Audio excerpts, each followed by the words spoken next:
Chapter 614. The latest chapter of this book is not finished yet. For more exciting content, please scan the QR code below to download the app. Novels are updated even faster. Millions of novels are free to read. Novels with connotations that can't be found online are all available here. Gu Jiao's mind was filled with one sentence. It's over. It's completely over. Gu Jiao gritted out a few words from between her teeth. How could Princess Xinyang drink the medicine? Didn't Yujin give it to you? Wasn't it because someone had a cheap mouth, showing off and angering Princess Xinyang? In a fit of anger, Princess Xinyang didn't give him any medicine to stop the pain and directly drank it herself. Princess Xinyang didn't know what happened. She saw Gu Jiao in the courtyard and walked towards Gu Jiao. She didn't even look at Marquis Xianping beside Gu Jiao. Where did you go just now? I couldn't find you. I should be the one asking you that. Where did you go just now? Didn't you say you went to the cloth shop? Why are you here? As if seeing Gu Jiao's confusion, Princess Xinyang said, When I returned to Vermilion Bird Avenue, I remembered that I had finished making your clothes. So I went to the cloth shop to get them. Your clothes are in your room. Hurry and try them on. If they don't fit, I'll change them. Princess Xinyang had made clothes for all the children in her family, including Huang Fuxian. She came to the old chancellor's place to try on clothes for Huang Fuxian. However, she didn't expect to have a little conflict with Marquis Xianping. Forget it, it would be strange if this man ever made her happy. Why are you looking at me like that? Princess Xinyang sensed Gu Jiao's indescribable gaze. Would you believe me if I said you took the wrong medicine? I think you're beautiful, okay? Marquis Xianping said carelessly. Princess Xinyang glared at him and said to Gu Jiao, What are you standing there for? Hurry and come over. Oh. Gu Jiao silently followed. The two arrived at Gu Jiao's room. Princess Xinyang took out the dress that was folded on the bed. After unfolding it, she first compared it to Gu Jiao's body. It looks quite suitable. Originally, it was made according to your measurements. I was just afraid that some of the embroiderer's needlework wasn't good enough. Princess Xinyang had bought enough clothes for Gu Jiao, but a rich mother-in-law would never complain about more clothes for her daughter-in-law. At this moment, Gu Jiao was not in the mood to think about whether or not the clothes fit. She had been secretly observing Princess Xinyang's complexion and breathing. Princess, she said. What's wrong? Raise your arms, said Princess Xinyang. Gu Jiao raised her arm, and Princess Xinyang unfolded her sleeve and gestured. Gu Jiao allowed her to compare the clothes and said calmly, Do you feel uncomfortable anywhere? Princess Xinyang said, No, why do you ask? Gu Jiao's fingertips moved.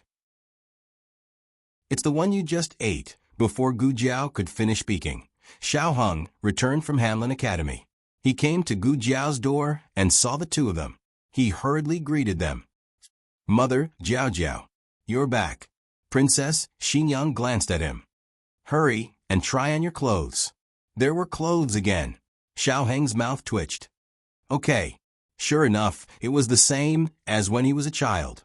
He wished he could wear 30 sets of clothes a month and change every day. He didn't have any objections to wearing new clothes, but he didn't like to try them on.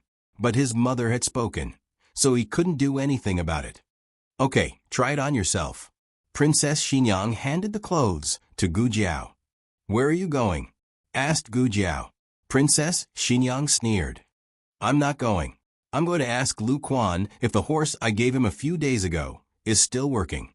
You can't go find Lu Quan. Gu Jiao hurriedly said. It's good. A fine steed. It's very fast. I've already tried it.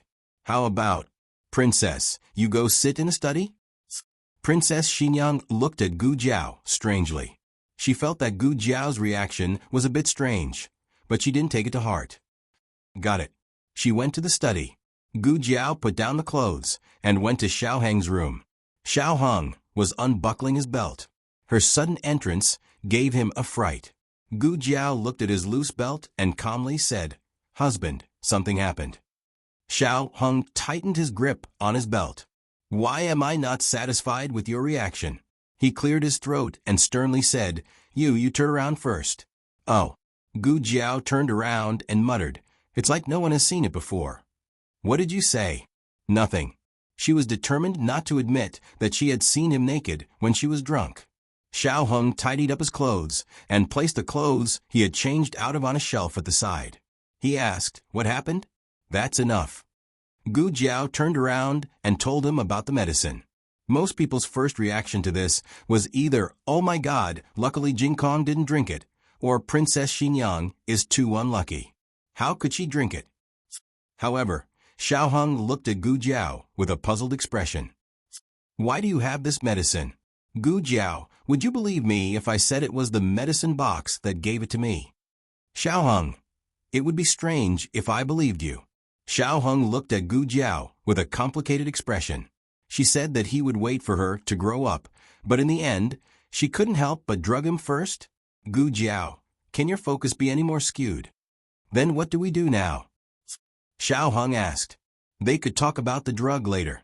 Right now, they had to solve this problem first. Is there an antidote? Princess Xinyang and Marquis Xianping weren't real husband and wife, so they couldn't sleep together. Otherwise, Princess Xinyang would probably kill someone when she woke up. Gu Jiao said regretfully, "There is no antidote." Xiao Heng's expression changed slightly. "Could it be that we can only?" Gu Jiao blinked. "The princess really doesn't have a male companion." Xiao Heng, Gu Jiao could ask this question, which meant that she could easily overcome the effects of the medicine. However, Princess Xinyang really didn't have a male companion. She couldn't get close to men at all. The so-called male companion was just a rumor. Gu Jiao sighed. "Then we can only give her more water. Then I'll give her some tonics to see if it can speed up her metabolism." "That's the only way," Xiao Heng said. "I'll go make some herbal tea." The young couple went their separate ways. Gu Jiao went back to the east room and opened the small medicine box to take out the tonics. However, when she opened the door to the study, she found that Princess Xinyang had long disappeared. "Husband." Gu Jiao went to the kitchen. Xiao Heng had just put the firewood into the stove. Hearing this, he looked at her with a confused expression. Gu Jiao whispered, "The princess disappeared." Xiao Heng's hand trembled, and the firewood fell out of the stove. He stood up quickly. "Hurry up and look for her." It would be bad if his mother randomly picked up a man on the street and brought him back.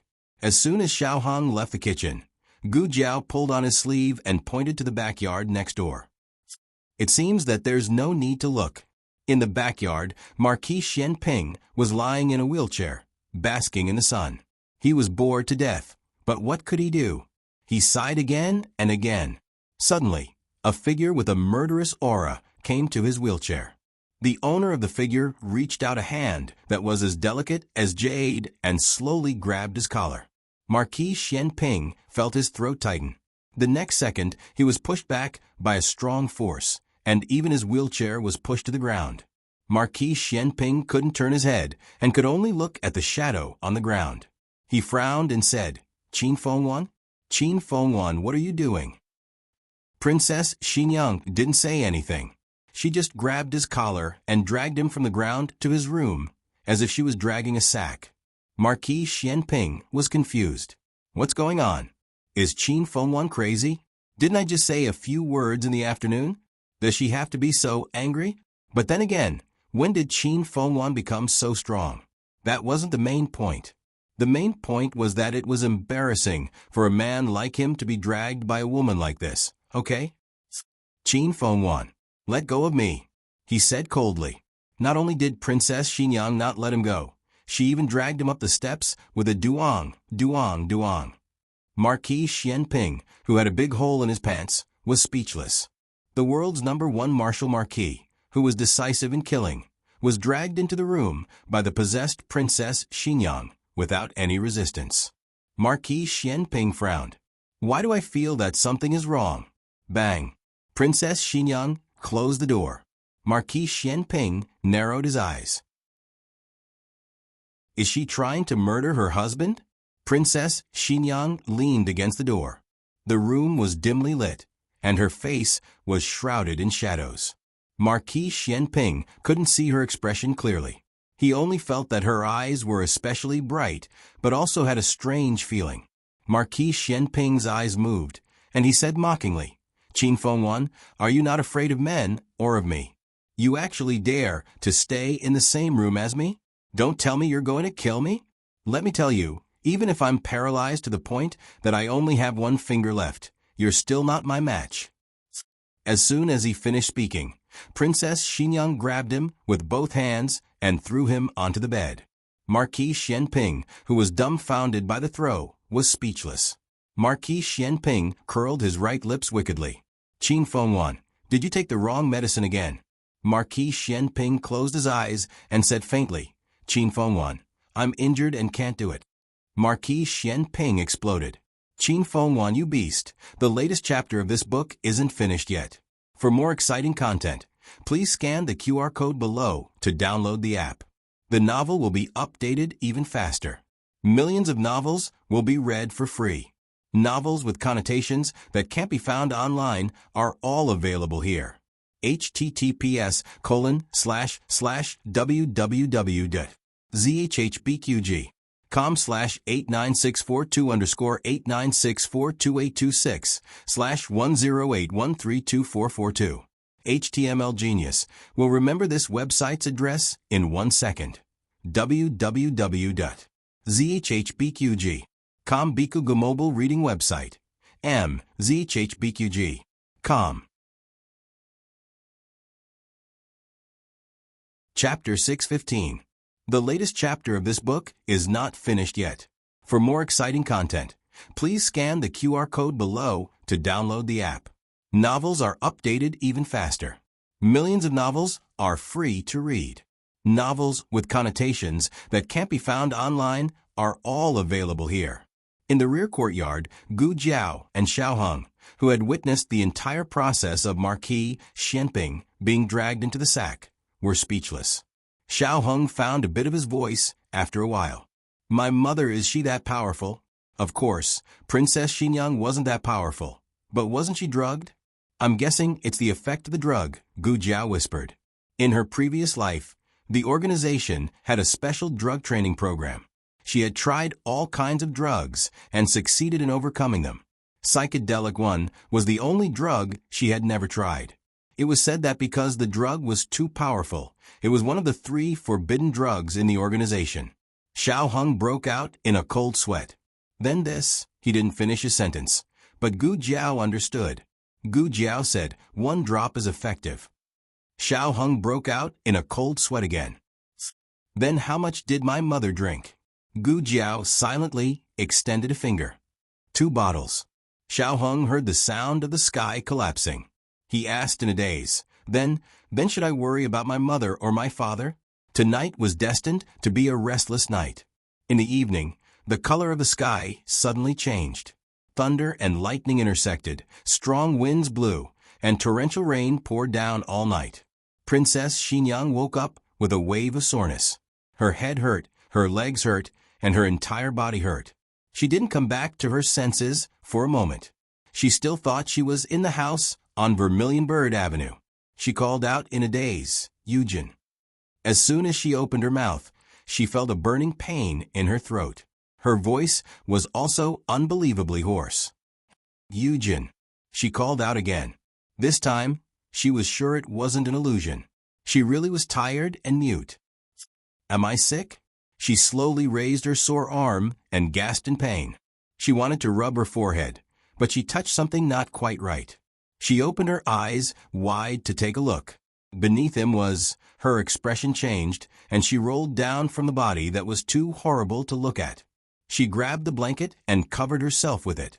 Instinctively, she kicked the other party twice. Ugh! Xianping was awakened by the kick, and a magnetic murmur came from his throat. The man's voice was a little hoarse, but it was different from a woman's hoarse voice. It had a mature charm. Princess Xinyang wished she could go deaf. She didn't fall on the outside of the bed. Instead, she fell on the inside of the bed. The bed wasn't big. Of course, it could also be because he was too tall. Once he lay down, he occupied the entire bed. If she wanted to get off the bed, she would have to climb over him. He didn't even have a complete set of clothes on him.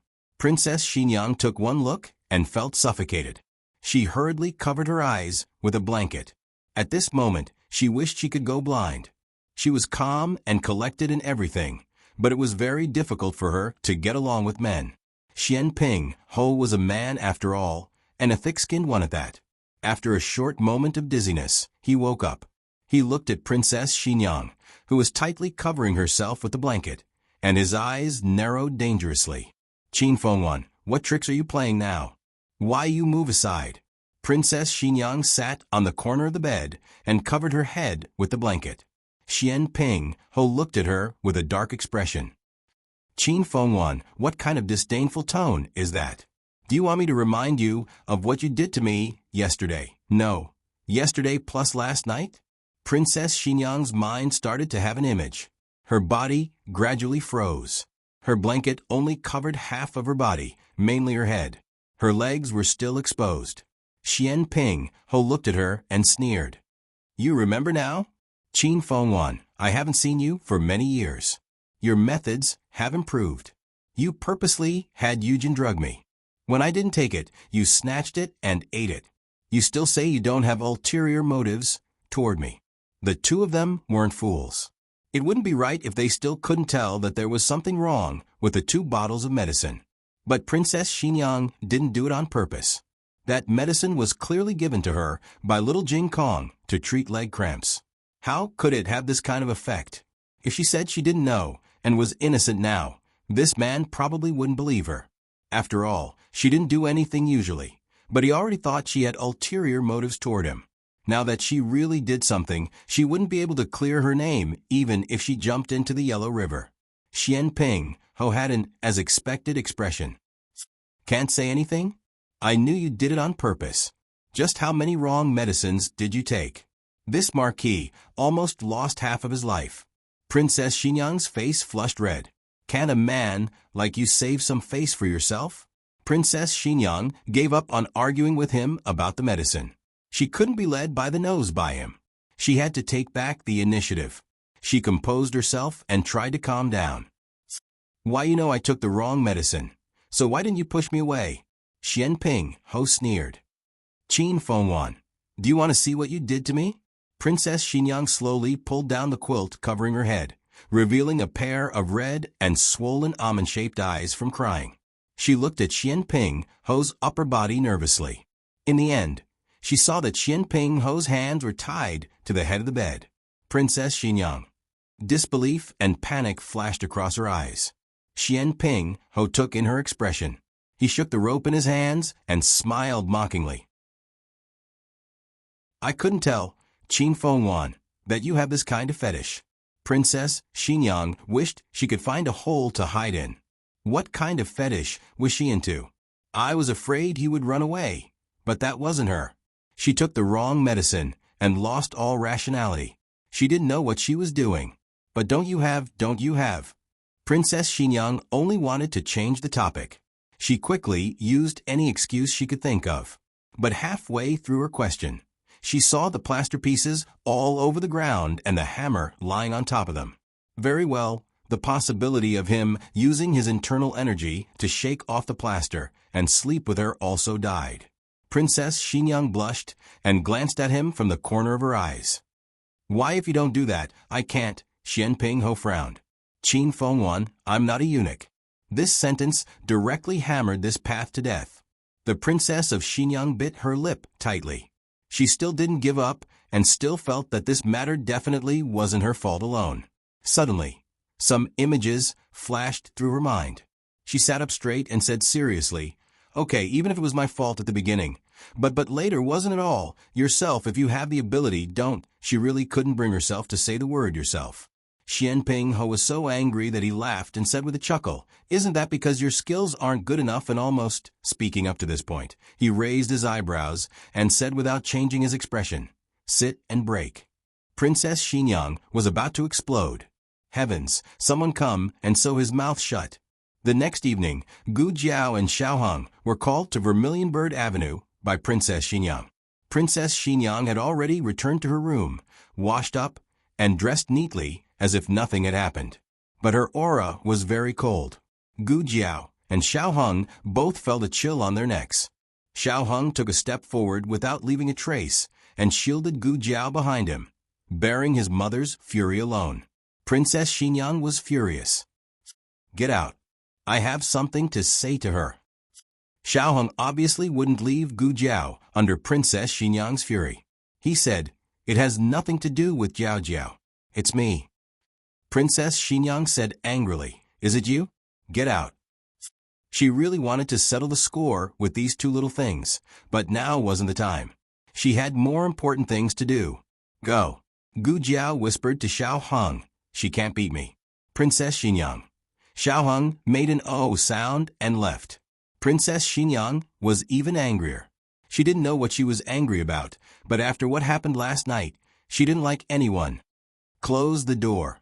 Princess Xinyang yelled at the door. Xiao Hang's mouth twitched. Close the door. My mother is so fierce. Princess Xinyang took a deep breath and suppressed her anger. She said slowly, "Do you have any contraceptive?" Gu Jiao was stunned. Contraceptive? Was it that shocking? Didn't she like children? Princess Xinyang liked children, but she didn't have the confidence to be a mother again. Let me see. Gu Jiao put the medicine box on the table, opened it, and began rummaging through it. But where was the contraceptive? It was full of pregnancy pills, oral progesterone tablets, iron folic acid tablets. There was even a very cute picture of a baby printed on the bottle. Gu Jiao looked at the medicine box, speechless. Are you kidding me? Although Princess Xinyang didn't understand the words on the bottle, she could tell the effects from the picture. She gritted her teeth.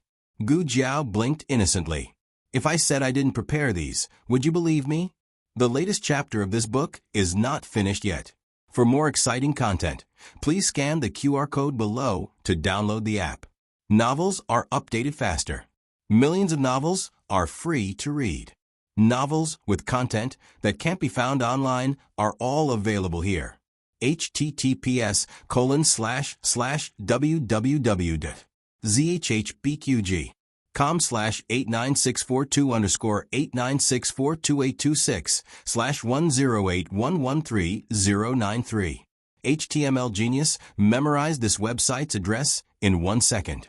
www.zhbqg.com Bikuga mobile reading website. zhbqg.com. Chapter 616. The latest chapter of this book is not finished yet. For more exciting content, please scan the QR code below to download the app. Novels are updated faster. Millions of novels are free to read. Novels with content that can't be found online are all here. Princess Xinyang would be a fool to believe her. Princess Xinyang didn't want to see these two little troublemakers, so she sent them back. She asked Yujin to find Dr. Song and prescribe a bowl of contraceptive soup. On the other side, Chang Jing returned. He didn't know that something had happened to Marquis Xianping, so he went back to the Marquis's residence first and learned of Marquis Xuanping's whereabouts from Steward Liu. He used Qinggong to come to Jade Water Alley. Xiao Hung and Gu Jiao's place was full. Marquis Xianping, Huang Fuxian, and the former Zhuang Yuheng were all staying at the old chancellor's place. Chang Jing immediately found Marquis Xuanping's aura. He jumped in through the window. The scene inside made him instantly pull out his sword. He flashed to the side of the bed and blocked Marquis Xianping behind him, vigilant of the movements around him. Marquis Xianping shook his wrists tied to the head of the bed and said, "No one, come and untie this first." Oh. Chang Jing raised his sword and cut the rope. His sword technique was precise and didn't hurt Marquis Xianping at all. He picked up the broken rope and looked at it, saying strangely, "It's just a normal rope. Why can't you even break this?" Marquis Xianping raised his eyebrows and sighed, "You don't understand." His body was hollowed out. Chang Jing frowned. His gaze swept across the mess on the floor and landed on Marquis Xuanping's body full of scars. "You were beaten up? Who did it? I'll go kill him." This was too miserable. Chang Jing had followed Marquis Xianping for so long, but he had never seen him so badly injured. Marquis Xianping glanced at Chang Jing. Thinking that Chang Jing was still young, he waved his hand. "Forget it. It's fine. No need to investigate." Right, didn't you chase after Nangongli? Where is he? Chang Jing's face darkened. I didn't catch him, he ran away. Marquis Xianping looked at him in surprise. There's someone you can't catch? It wasn't that Chang Jing's martial arts were invincible, but that Nangongli was obviously not Chang Jing's opponent. Furthermore, he had a broken arm. How could he run away with such injuries? Someone saved him. Chang Jing hesitated for a moment, but still decided to tell the truth. It's a guardian of the Dark Knight sect. Marquis Xianping frowned. Is it the Dark Knight sect that you were in before? Yes. Chang Jing nodded. Marquis Xianping said, since he's a guardian, it's normal that you can't beat him. I could beat him, but I didn't hit him. Chang Jing muttered in her heart. Xianping Ho did not know much about the Dark Knight Society. He had only heard that it was the most powerful and mysterious assassin organization in the Six Nations. When he met Chang Jing, she was being chased by people from the Dark Knight Society. She accidentally got into his carriage and fell asleep in it.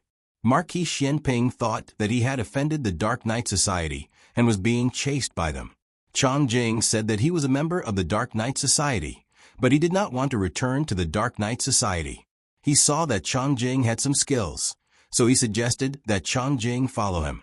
However, Chang Jing did not agree at first. He also found that Chang Jing liked to play marbles, so he practiced hard for many days and finally won Chang Jing back. Until now, Marquis Xianping still thought that Chang Jing was just a small traitor of the Dark Knight Society. How would he know that the person he kidnapped was actually the young master of the Dark Knight Society? But he won't live for long. I cut him several times, Chang Jing said. It was as if she wanted to get back at him for being unable to beat the guardian of the Dark Knight Society. Okay. Marquis Xianping smiled and looked at her. Are you okay? I'm fine. Chang Jing shook her head. Marquis Xianping nodded. If you're fine, then do something for me. Chang Jing's handsome face darkened. Was it too late to pretend to do something now? After several months of review and debate, the imperial edict regarding the rewards for meritorious service was finally drawn up. During the battle at the frontier fortress, the world's Grand Marshal, Tang Yushan, had meritorious service. He was conferred the title of Count Tang En and rewarded with 1,000 taels of silver. Marquis Ding An's heir, Gu Changqing, was equipped with armor and took the lead. He led the Gu army to exterminate the remnants of the previous dynasty and defeated the Qin army. He was conferred the title of Major Third-Rank Northern General and rewarded with 1,000 taels of silver. In addition, Marquis Ding An's second son, Gu Chengfeng, had meritorious service. He was conferred the title of Major Sixth-Rank Cavalry Captain and rewarded with 800 taels of silver. In addition, there were several generals who had outstanding performances in the battle that were also rewarded. Medical Officer Tong and Dr. Song had helped to pacify the plague. They were conferred the title of Zhao Country's famous doctor and rewarded with 500 taels of silver. The rest of the accompanying doctors also received their own rewards. Gu Jiao was naturally no exception. Not only was she the main contributor to pacifying the plague, she was also an important general who defended ancient Moon City. Not to mention, she had single-handedly exterminated 5,000 soldiers of the previous dynasty. The emperor conferred her the title of Hugua Junju. Marquis Xianping and Princess Xianyang were also meritorious officials who defended Zhao Country. The emperor's intention was to either confer Marquis Xianpingwang or promote Princess Xianyang to Ding Country's Princess Royal. But they could not have both. The specifics depended on the husband and wife's choice. In addition, Grand Secretary Yuan submitted a memorial to the emperor, requesting that a junior advisor be appointed to the cabinet. Oh, in the imperial study, the emperor looked at Grand Secretary Yuan in shock. Beloved Minister Yuan has been in the cabinet for so many years and has never had the thought of appointing a junior advisor. Why are you suddenly having this idea now? Grand Secretary Yuan cupped his hands and said, "This old official is old and cannot do many things." In addition, Grand Tutor Zhuang's matter has deeply affected the cabinet.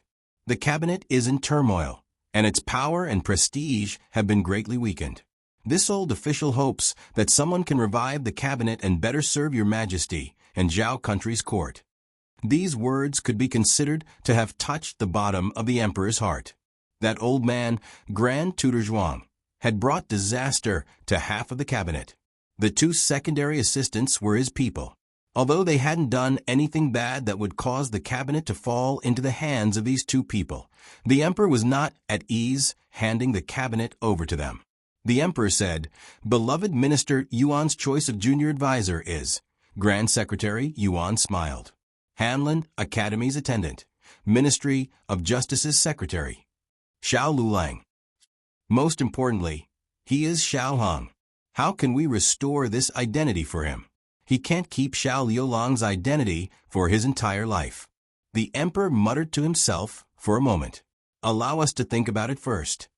"Yes." Grand Secretary Yuan complied. This matter was of great importance. Careful consideration was correct. "That's right." Just as Grand Secretary Yuan was about to withdraw, the emperor called out to him. "We heard that the Yuan family is going to form a marriage alliance with the Marquis Ding and Fu. Is there such a thing?"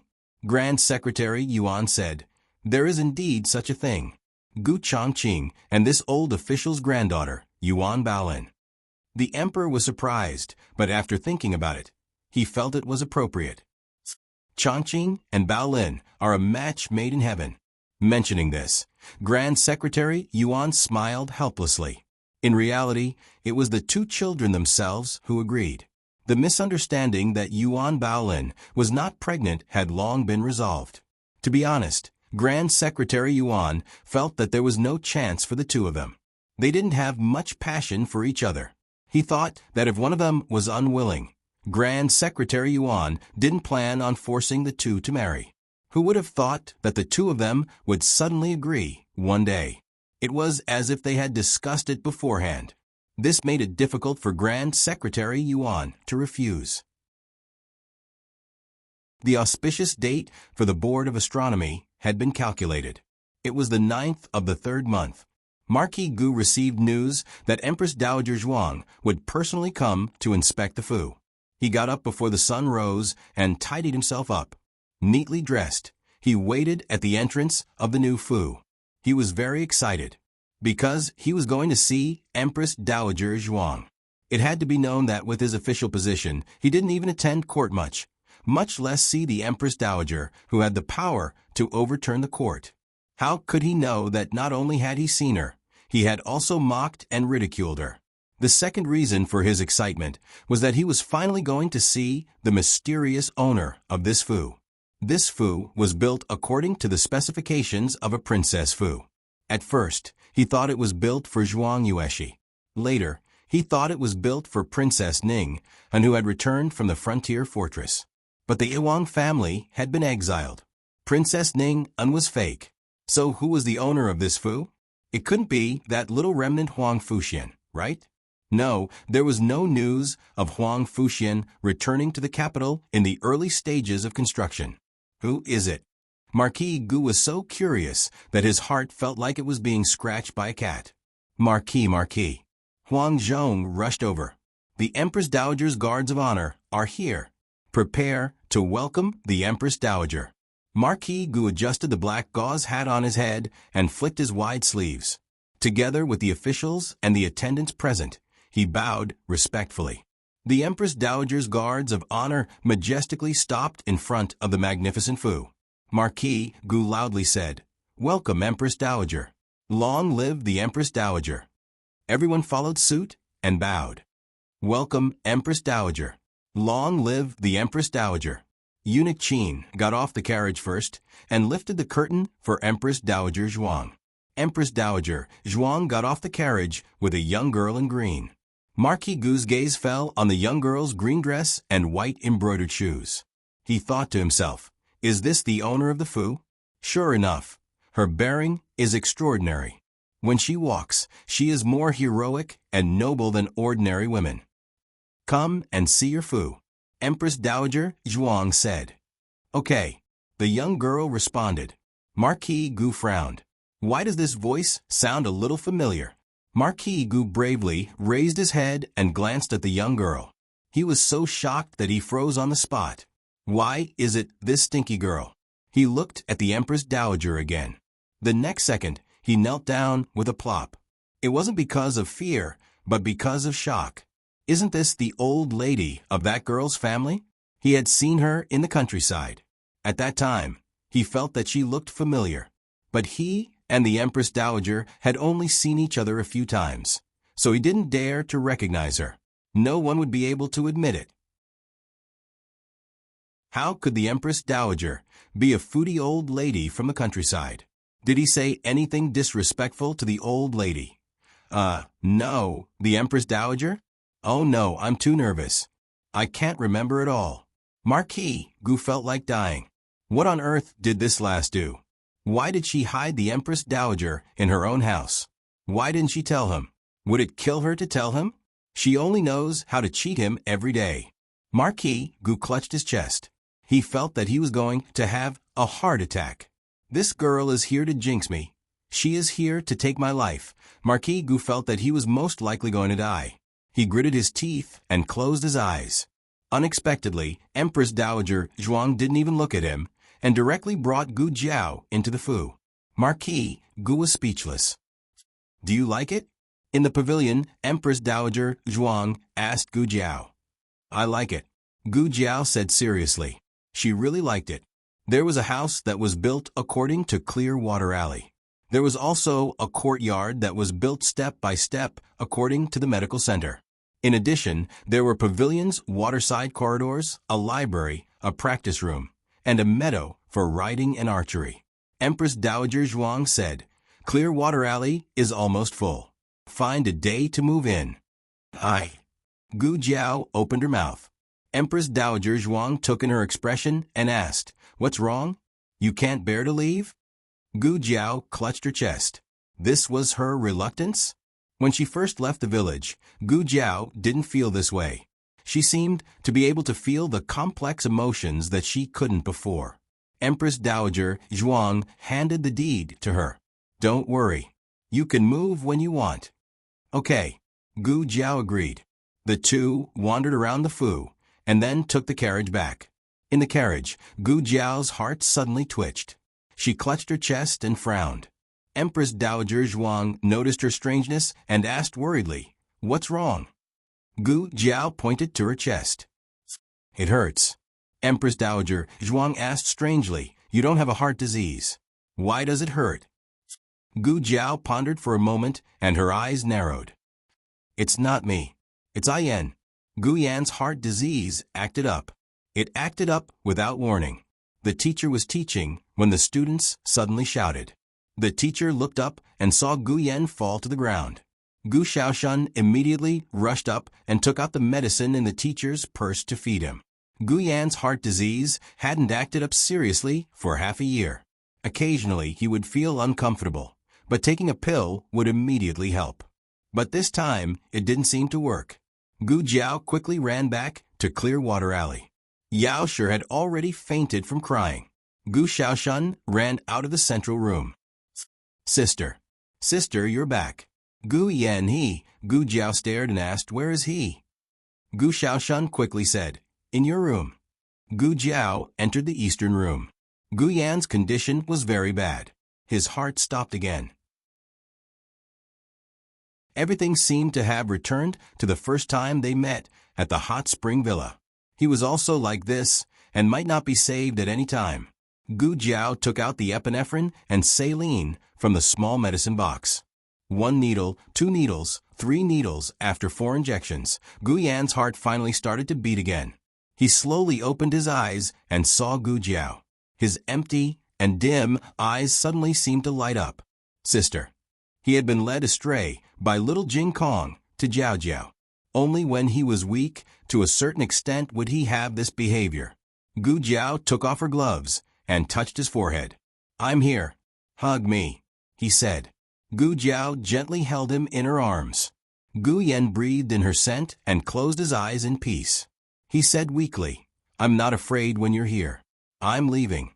When I leave, you'll accompany me. I want you to send me off. The latest chapter of this book is not finished yet. For more exciting content, please scan the QR code below to download the app. Novels are updated faster.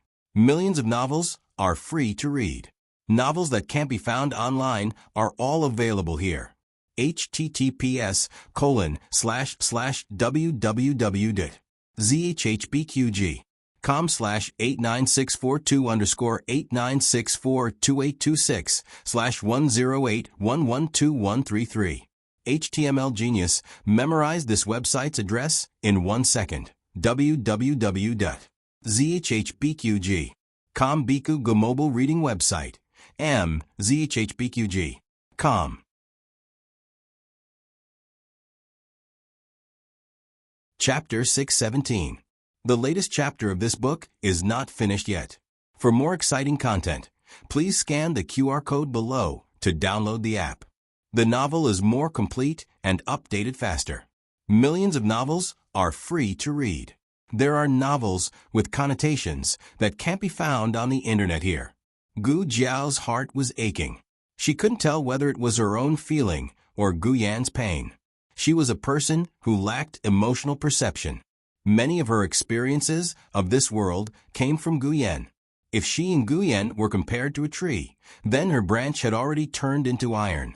It was Gu Yan who passed on his feelings to her, making her deeply feel that she was still alive and living under the sun with Gu Yan. This analogy might not be appropriate, but she knew that she and Gu Yan were inseparable. They had the deepest bond in the world. Gu Jiao hugged Gu Yan tightly and covered his burning forehead with one hand. "You won't go. I want you to stay." Gu Yan fell asleep in Gu Jiao's arms. Unlike the time when he was rescued in the hot spring villa, his situation this time was really bad to a certain extent. Gu Yan had to be operated on. However, this was not an ordinary surgery. It could be done by anesthesia, cutting open the wound, resolving the focus of the disease, and suturing. Gu Yan's operation required extracorporeal circulation. She didn't have the equipment for extracorporeal circulation, nor did she have the other drugs and equipment needed for the operation. Although the small medicine box could provide a continuous supply of drugs and medical consumables for the research institute, they were all very small and would not exceed the size of the box. Moreover, according to Gu Yan's current situation, what he needed was not only a set of extracorporeal circulation equipment, but also a complete operating room. Gu Jiao looked down at Gu Yan, who was sleeping soundly in her arms. He was too weak. Even the small tuft of hair on the top of his head couldn't stand up. It drooped there listlessly. Gu Jiao held Gu Yan's weak hand and said firmly again, "You won't go. I won't let you go. I haven't done enough to be your sister. No one can take you away from me, not even Yama." At present, it seemed impossible to operate on Gu Yan. She lacked equipment and an operating room, but she did not want to give up. Gu Jiao hugged Gu Yan for a while. After making sure that Gu Yan would not wake up for the time being, she gently placed Gu Yan back on the bed and covered him with a quilt. She walked out of the east room and said to Gu Xiaoshun, who was anxiously waiting in the central room, "Xiaoshun, come here." "Sister." Gu Xiaoshun turned around and walked towards Gu Jiao. "How is Gu Yan?" "For the time being," Gu Jiao said. Gu Jiao didn't show much emotion on her face, but Gu Xiaoshun could still feel the coldness that enveloped her. Gu Xiaoshun felt sorry for Gu Jiao. He was a child who didn't even care about his parents. Only his sister was good to him. "Sister."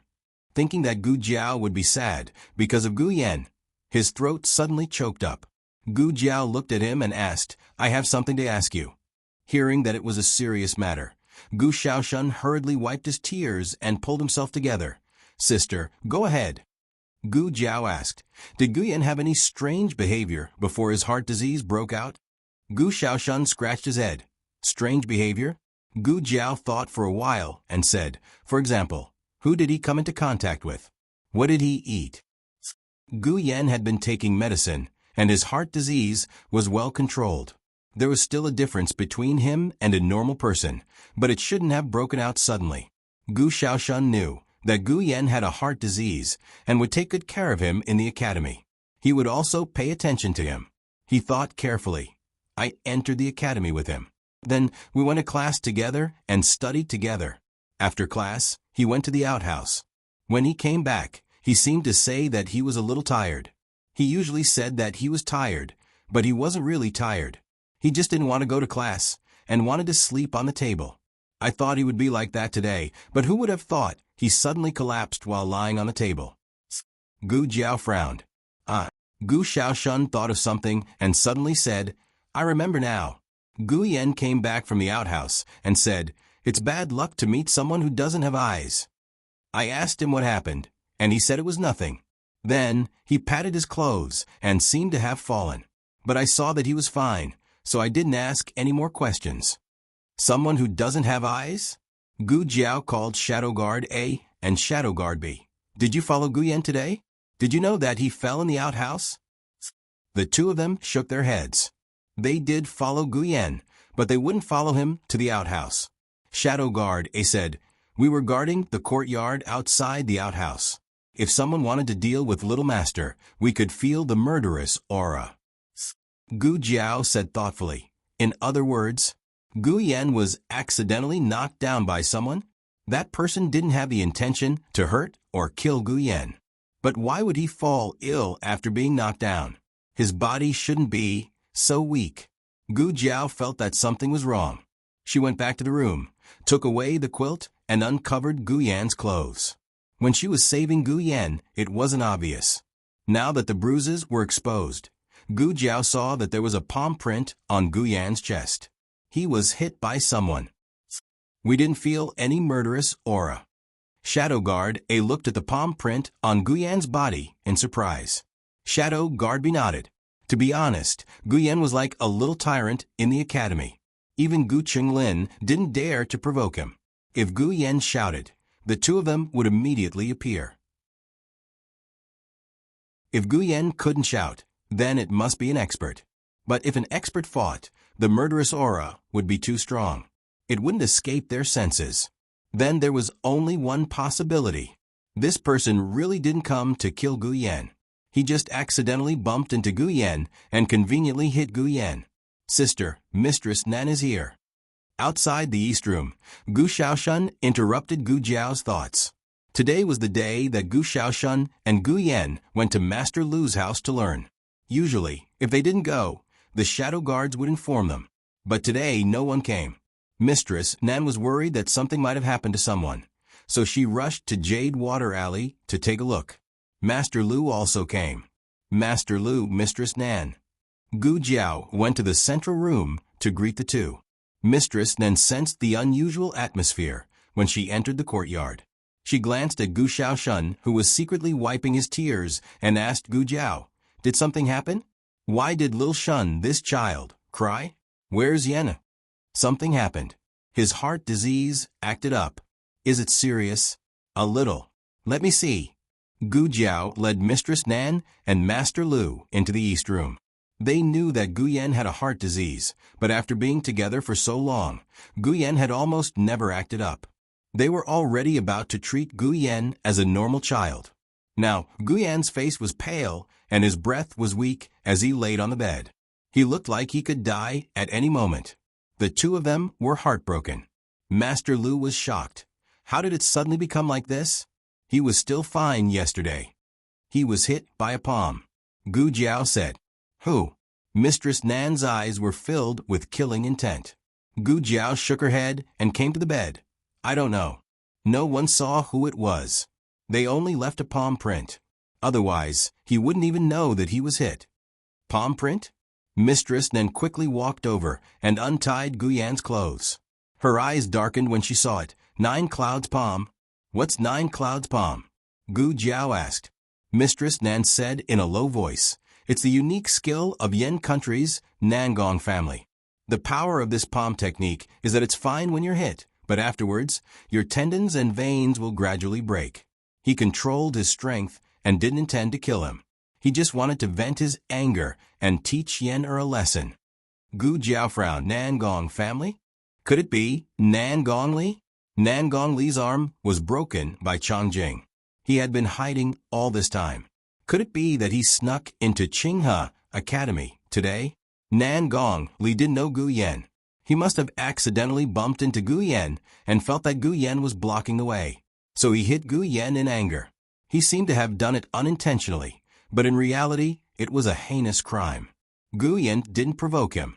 He just accidentally bumped into, and it wasn't clear who bumped into who, but he could vent his anger on a weak scholar.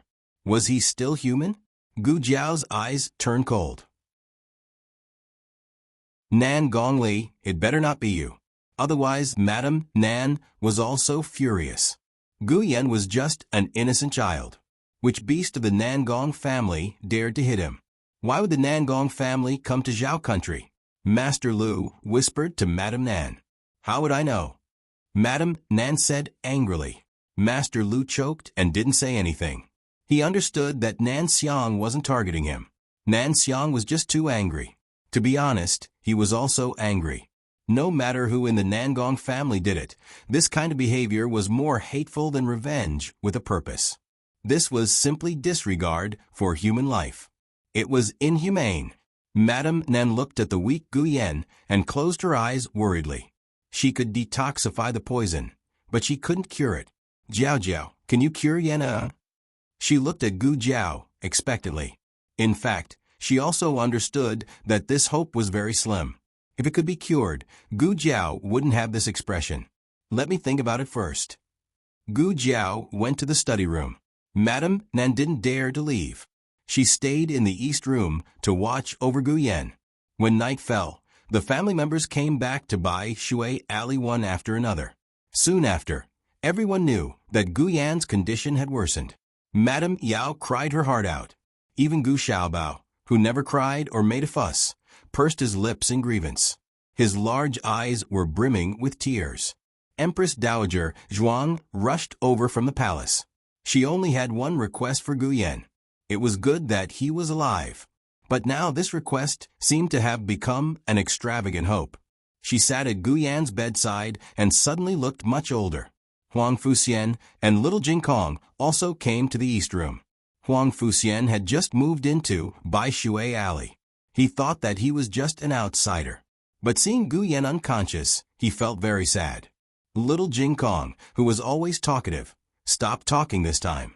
He stood in front of the bed and looked at Gu Yan with wide eyes. When Gu Yan was bullied by Tang Ming, he also flared up fiercely. But the atmosphere at that time was not as serious as it was now. It was as if everyone felt that Gu Yan was really doomed. The old chancellor didn't dare to say anything. He silently went to the kitchen to cook. As he added firewood to the stove, he silently shed tears. Old master, what's wrong? Yuya asked with concern. The old chancellor used his sleeve to wipe his eyes and said, the smoke is too big. Xiao Heng was the last to reach home. Lu Quan had already told him about Gu Yan's situation on the way to pick him up. He immediately put down his work and rushed back. The whole family felt sorry for Gu Yan, but he knew that the one who was suffering the most right now was Gu Jiao. She was his sister and also a doctor. She wouldn't allow herself to be unable to cure Gu Yan. Xiao Heng found Gu Jiao in the study room. Gu Jiao was holding a charcoal pencil and writing something on a piece of white paper. Jiao Jiao. Xiao Heng stepped into the room. Gu Jiao stopped writing and raised her eyes to look at him. There was a grievance in her voice that she had never revealed to others. Husband. Xiao Heng's heart twitched fiercely. He walked around the desk and came to her side. He leaned over and looked at her steadily. It's okay. Yan will be fine. Gu Jiao's expression was calm. She picked up the paper on the table and handed it to him. These are the equipment and medicine that I listed. The ones that are circled with cinnabar are the ones that I already have. I haven't gotten the rest yet. Xiao Heng took the paper and looked at it. It was full of paper, but the cinnabar circled less than 1/10 of it. She was very strong. So strong that it made people's heart ache. Xiao Heng stroked the top of her head to comfort her. With these things, can Yan be saved? If you have all of them, I can operate on him. I can complete the operation alone, she emphasized. Xiao Heng looked at the strange names on the paper. What are these? Gu Jiao said firmly, these are the equipment needed for the operation. I can't take them out with my medicine box. This. Did you draw this picture? Xiao Hung looked at the picture on the back of the paper. Gu Jiao nodded. Xiao Hung pondered for a moment and suddenly said, "Wait a minute." Gu Jiao looked at him strangely. He turned around and went to the bookshelf. He took down a box and took out a yellow drawing from it. "Take a look and see if this is it." Gu Jiao took it and looked at it. Her expression froze. Wasn't this the drawing of the operating room? Where did it come from? Gu Jiao asked. Xiao Hung said, "It's from the Yin Kingdom's mathematics book in Jingkong. I don't know what it is, but it doesn't seem good to throw it away, so I took it out and put it aside." The Yin Kingdom's operating room? Or was the Yin Kingdom planning to build an operating room? The mathematics book and the drawing of the operating room basically confirmed that there was a transmigrator in the Yin Kingdom. Gu Jiao held the drawing in her hand, and a glimmer of hope suddenly rose in her heart. The Yin Kingdom has what I need. Xiao Heng's eyes darkened. The Yin Kingdom was a place he should never set foot in. The latest chapter of this book is not finished yet. For more exciting content, please scan the QR code below to download the app. Novels are updated faster and more complete. Millions of novels are free to read. Novels with content that can't be found online are all available here. https://www.zhbqg.com/89642_8964286/108092190. HTML Genius. Memorize the website's address in 1 second. www.zhbqg.com Biku Go mobile reading website. zhbqg.com.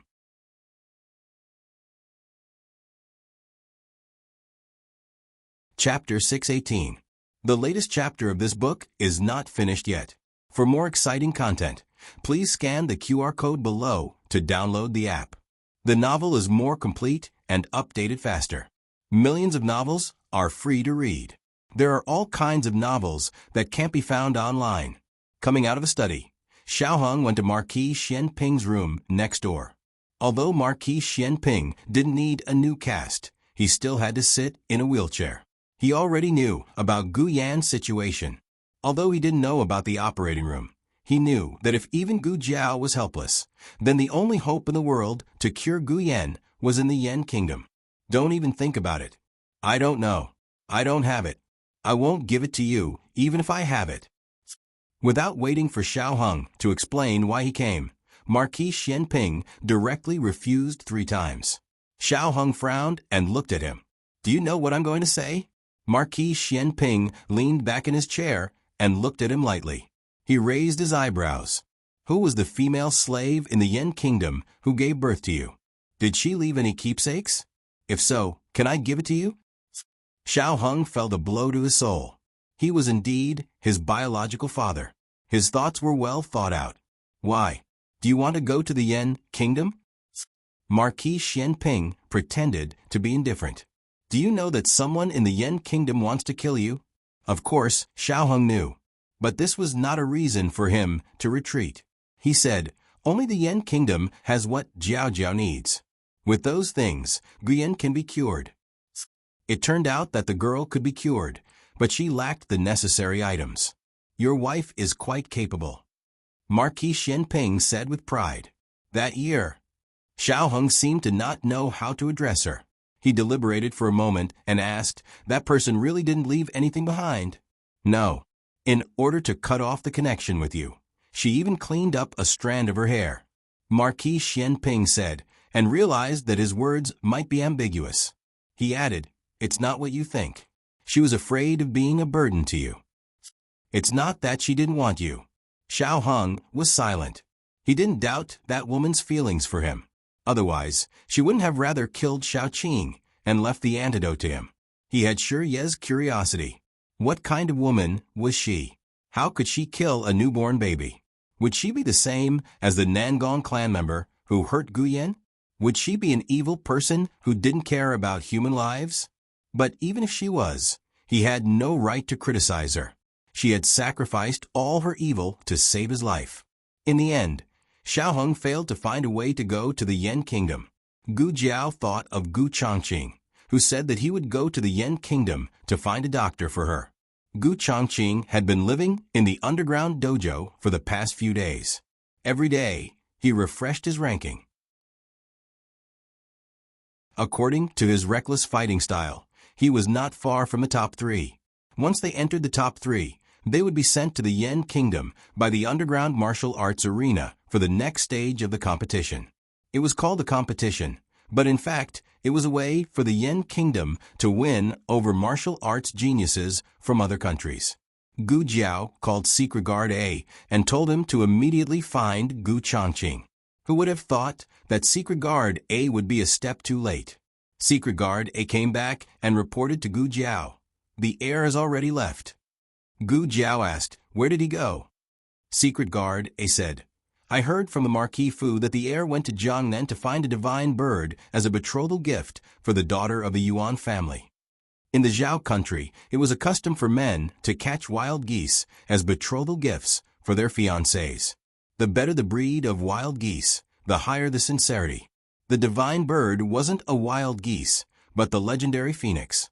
Gu Jiao had seen pictures of phoenixes before. She felt that they looked like the flamingos from her previous life. No one in the Zhao country had seen this kind of bird before. It was only a legend. Gu Chongqing didn't want to get married. He left the capital with great fanfare at this time to find a bird. She was afraid that it was to cover up the fact that he had snuck into the Yan kingdom. How long has he been gone? Gu Jiao asked. 3 days. Secret Guard, A said. Gu Chongqing had already said goodbye to Gu Jiao, so strictly speaking, he didn't leave without saying goodbye. But Gu Jiao was still somewhat depressed. It had already been 3 days. She feared that she wouldn't be able to catch up. Xiaoheng was also thinking of a way to go to the Yan kingdom. Since Marquis Xianping didn't have any clues, he went to the residence of Princess Xinyang. Hearing that Xiaoheng wanted to go to the Yan kingdom, Princess Xinyang's reaction was the same as Marquis Xianping. But after all, Xiaoheng had grown up. They could only give their opinions, but couldn't make the decision for Xiaoheng. He insisted on going. As his father and mother, they could only think of a way to help him. Princess Xinyang thought of the Yan kingdom's pharmacist in the underground martial arts field. Yujin, you go and invite the pharmacist. If he doesn't come, let Long Yi catch him. Yujin took Long Yi. However, what made people disappointed was that the Yan kingdom's pharmacist unexpectedly returned to the Yan kingdom with Gu Chongqing's group. From this, it could be inferred that the Yan kingdom's pharmacist should have personally brought Gu Chongqing, this martial arts genius, back to the Yan kingdom. The young couple took turns to hit a wall. When they returned to the central room, both of them blankly sat on the chair without saying a word. Master's wife, Nan, came out from the east room. Just now, Gu Jiao had prescribed some medicine for Gu Yan. Master's wife Nan fed him. Master's wife Nan looked at the two people whose complexion was not quite right. She vaguely guessed something and said, "Not too smooth." Master's wife Nan, "Is there any other way to go to the Yan kingdom? Is it possible to sneak in?" Sneak in. Master's wife Nan was dumbfounded. What is that? It's probably the meaning of sneaking in. Master's wife Nan shook her head without thinking. This won't do. It's too dangerous. It's difficult for you to sneak in alone, not to mention the seriously ill Gu Yan. Don't tell me there's no other way? Master's wife Nan opened her mouth. Master Lu came over in time to hold her hand. He frowned and shook his head at her. Master's wife Nan said, "I want to save Yan Er." Gu Jiao and Xiaoheng looked at the two strangely. They did not understand the connection between this sentence and Gu Jiao's previous sentence. Master Lu sighed helplessly and said, "But they don't have a travel permit. If you want to take them to the Yan kingdom, there's only one way. Put the mark of a slave on them." The slaves of the Yan kingdom were not people. They were only objects. Master's wife, Nan, are you from the Yan kingdom? Gu Jiao asked. She had long known that Master's wife, Nan, was not simple, but she did not expect her to be so complicated. Master's wife, Nan, said, "I'm not from the Yan kingdom, but I can go to the Yan kingdom." Then either she was from the Shang kingdom, or she came from a powerful force outside the six kingdoms. Since Master's wife, Nan, did not point it out, Gu Jiao and Xiao Hung did not pursue the matter. To put it bluntly, who didn't have secrets? Master's wife Nan sighed. My husband is right. Without a travel permit, people can't enter the Yen kingdom. If I take you there by force, I can only turn you into slaves. Slaves were very lowly in the Yen kingdom. Once someone in a high position took a fancy to them, they could be taken away by force at any time. So it was reasonable for Master Lu to stop her. She was impulsive just now. She only wanted Gu Yen to go to the Yen kingdom, but she forgot that if Gu Yen became a slave, he would not be qualified to enter the medical center for treatment. Jiao Jiao, I'm scared. Little Jing Kong held a small pillow and walked out of the west room in a daze. He fell asleep and was awakened by a nightmare. Gu Jiao held his little hand and brought him over. Don't be scared. Little Jing Kong yawned and lay in Gu Jiao's arms. What were you talking about just now? We were talking about the travel permit. Gu Jiao said. Xiao Hung handed over a piece of clothing. Gu Jiao took it and wrapped little Jing Kong's body. What is a travel permit? He asked vaguely. It's a kind of travel document that allows you to go to other places. We had a travel permit when we came to the capital. Have you forgotten? Oh. Little Jing Kong sat on Gu Jiao's lap and leaned his little head on Gu Jiao's arms. Considering that Gu Yan's incident had a big impact on the little guy, Xiao Hung resisted the urge to pull him away from Gu Jiao's arms. Thinking of something, Xiao Hung suddenly said, Jing Kong, do you have a travel permit to the Yen Kingdom? Master Nan and Master Lu were both stunned when they heard this. What was he asking? How could a child have a travel permit to the Yen Kingdom? Gu Jiao blinked. Yes, she almost forgot that this little guy was a local tycoon. He even had a house deed to the Liang Kingdom. Little Jing Kong rubbed his sleepy eyes and thought for a while. Then he shook his head. No. Xiao Hung said seriously, do you really not have it or not? Think about it again. Little Jing Kong almost fell asleep in Gu Jiao's arms. He murmured, No. I don't have a travel permit to the Yen Kingdom. Master didn't give it to me. Xiao Hung and Gu Jiao sighed at the same time. There's only that thing. Little Jing Kong said in his sleep. Gu Jiao's eyes moved. What thing? That. Little Jing Kong was drooling. He tried to keep his eyes open, but it was really difficult to not fall asleep in Jiao Jiao's arms. Box, what did he say? Xiao Hung asked. Gu Jiao listened carefully. After a while, she said to Xiao Hung, I think he said a box. The last time Gu Chongqing came back to Beijing, he brought a box to little Jing Kong. It's so big, and there's a lotus flower carved on it. Xiao Hung went into the west room and found a small lotus flower box from little Jing Kong's pile of junk. Is this it? Gu Jiao took the box and asked little Jing Kong. Little Jing Kong really couldn't take it anymore. His eyelids were hurting. Yes. He nodded confusedly. Can I open it and take a look? Gu Jiao asked. Give it to Jiao Jiao. He was half awake, but he still remembered that as long as Jiao Jiao liked it, it would all belong to Jiao Jiao. He also belonged to Jiao Jiao. Gu Jiao handed the box to Xiao Hung and motioned him to open it. After Xiao Hung opened it, everyone present was dumbfounded. Mistress Nan's delicate body trembled. She seriously suspected that she was dreaming. What kind of mountain was this little monk adopted from? Why did he have the admission papers of the Imperial Academy of the Yen Kingdom? Qianqiong Academy was one of the 4-century-old academies of the Yen Kingdom. It was known as the Imperial Academy because it had produced 3 empresses and 2 monarchs. There were 4 men in the family, so there were 4 admission papers in total. Mistress Nan was confused. Was Qianqiong Academy owned by your family? Gu Jiao was shocked many times, so she quickly calmed down. She asked the little guy in her arms, Jing Kong, why didn't you tell me earlier that you had this? Jing Kong was almost asleep. He murmured in his sleep, I don't want to go to school. No, it seemed that the gift was not from the abbot, but from little Jing Kong's master. Gu Jiao was more and more curious about the white-bearded old monk. She really wanted to visit him if she had the chance. Chincheong Academy's admission papers were the best guide. With them, their plan to go to the Yen Kingdom could be considered to have succeeded. Gu Jiao was packing up in the East Room when Xiao Hung pushed the door and entered. He was holding his admission paper with his name on it. I looked for it, but I couldn't find yours. Gu Jiao was a woman and had never been to school. Jing Kong's master must have known about this, so he didn't prepare one for her. Gu Jiao stopped packing and poured a cup of hot tea for him. Have some tea. Xiao Hung took the cup and drank 2 mouthfuls. His stomach felt warm, but I asked Madame Nan, and she said I can bring my wife with me. Gu Jiao continued folding the clothes. She suddenly said, "No need." Xiao Hung was stunned. He stopped drinking tea. "Aren't you going?" Gu Jiao turned around and looked at him calmly.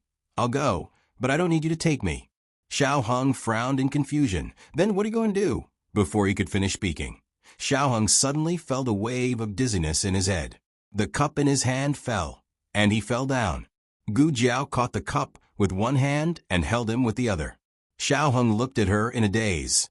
It's too dangerous for you to go to the Yen Kingdom, so I've decided." Gu Jiao put down the cup and took the admission paper in his hand. "Go by yourself." Xiao Hung gritted his teeth weakly. "Gu Jiao." Xiao Hung completely fainted in Gu Jiao's arms. Gu Jiao drugged Xiao Hung fiercely. It was 3 days later when he woke up. As soon as he opened his eyes, he saw a little boy in the Imperial College's uniform squatting on the ground next to the bed and drawing circles. Xiao Hung struggled to sit up, hearing the movement. The little boy raised his head and threw away the branch in his hand. He looked at him with hidden bitterness. "You're finally awake?" Xiao Hung looked at little Jing Kong and then at the door. "Where's Jiao Jiao?" Little Jing Kong stomped his feet and snorted. "She left. It's all your fault. You didn't leave Jiao Jiao behind. I had to take care of you, so I was left behind by Jiao Jiao. Jiao Jiao didn't want to take you with her. Okay? You're just a child and you're a hindrance. Gu Jiao still has to take care of the patients. How could she have the time to take care of you?" Xiao Heng's conscience kicked in and he didn't tell him the cruel truth. In addition, he felt that Gu Jiao might still want to avenge Gu Yan, so she couldn't take Jing Kong with her. It was too dangerous. Did she take Gu Yan there alone? Xiao Hung actually wanted to ask if Madame Nan went with them. Little Jing Kong didn't understand what he meant. He only said sourly according to his own understanding. Xiaoxuan's brother also went. What? She took Gu Xiaoxun but didn't take him. He was really angry. Do you want to go to Jiao Jiao? Little Jing Kong pursed his lips and asked. Xiao Hung heard this and his anger disappeared. What do you mean? Oh, you also have the admission document. But other than husband and wife, only blood relatives can go. Little Jing Kong stuck out his small chest. As long as you promise to take me with you, I have a way to make you go. Xiao Hung didn't believe him. Little Jing Kong asked, Do you agree? Xiao Hung looked at him suspiciously. Okay, I agree. Little Jing Kong was not easy to fool. You have to swear. If you lie to me, I'll let Jiao Jiao find me a new brother-in-law in the Yen Kingdom. This little guy was too vicious. But the temptation of going to Gu Jiao was too great. Xiao Hung still listened to him. Little Jing Kong ran to the box and dug out his small pile of junk. Finally, he took out a small box inlaid with gold and handed it to Xiao Hung. Here. Xiao Hung opened the small box and saw that it was another admission document from the Yen Kingdom. He had been unlucky for so long. Finally, there was a time for him to turn around. Xiao Heng's eyes lit up, but his face sank when he read the last part. The words on the document were written in black and white. Kanglin Women's College. Xiao Hung. The latest chapter of this book is not finished yet. For more exciting content, please scan the QR code below to download the app. Novels are updated faster and more complete. Millions of novels are free to read. Novels with inner content that can't be found on the internet can be found here. https://www.zhhbqg.com/89642_89642/108091574.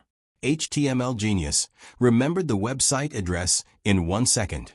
www.zhhbqg.com Beakage mobile reading website.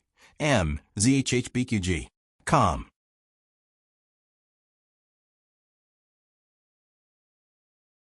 Chapter 619. Please scan the QR code below to download the app for more interesting content. Novels are updated at a faster rate. Millions of novels can be read for free. Novels with content that can't be found on the internet can be found here. It was obvious that this admission document was for Gu Jiao. Why didn't you take out Jiao Jiao's admission document earlier? If a little monk wasn't only 5 years old, he would have suspected that this guy did it on purpose. Little Jing Kong felt wronged. You didn't ask. Isn't that because you fell asleep? The more Xiao Hong thought about it, the angrier he got. Why didn't you put Jiao Jiao's admission document together with ours? Little Jing Kong said righteously, of course Jiao Jiao's stuff can't be put together with yours. Xiao Hong said sarcastically, oh, as if you're not one yourself. Little Jing Kong was confused. He seemed to have hurt himself. Xiao Hong looked at the beautiful handwriting on the admission document. At the end of the document, there was even a shy and cute little pink lotus flower made of silk. He felt unwell all over. The Yan Kingdom was west of the Zhao Kingdom, separated by the Yan River. Gu Jiao took their admission documents and the customs clearance pass given by her great-aunt. Then, she rented a boat and left the border of the Zhao Kingdom. There were 5 of them on this trip. Except for her, Gu Yan and Gu Shaoshun, Master Nan, and Master Lu were also with them. Gu Jiao still didn't ask about their origins. However, there was one thing that Gu Jiao was extremely clear about. The 2 of them had come all the way here for Gu Yan. All right, let's eat something. We'll reach the shore in an hour. Madam Nan said. The boat they rented was a large black awning boat. Inside the awning, there was a bedboard, a table, and chairs, and the curtain was drawn down to make it look like a small room. At this moment, other than Lu Shifu, who was observing the situation outside, the other 4 people were inside the awning. It was worth mentioning that ever since they left the capital of Zhao Country, Madam Nan and Master Lu no longer spoke the language of Zhao Country. They used the language of Yan Country to communicate with each other, and Gu Jiao and the other 2. Gu Jiao and her brother had changed from the initial confusion to the current situation where simple communication was no longer a problem. All right. Gu Jiao replied in the language of the Yan Kingdom. I've finished the jerky, but there are still some snacks left.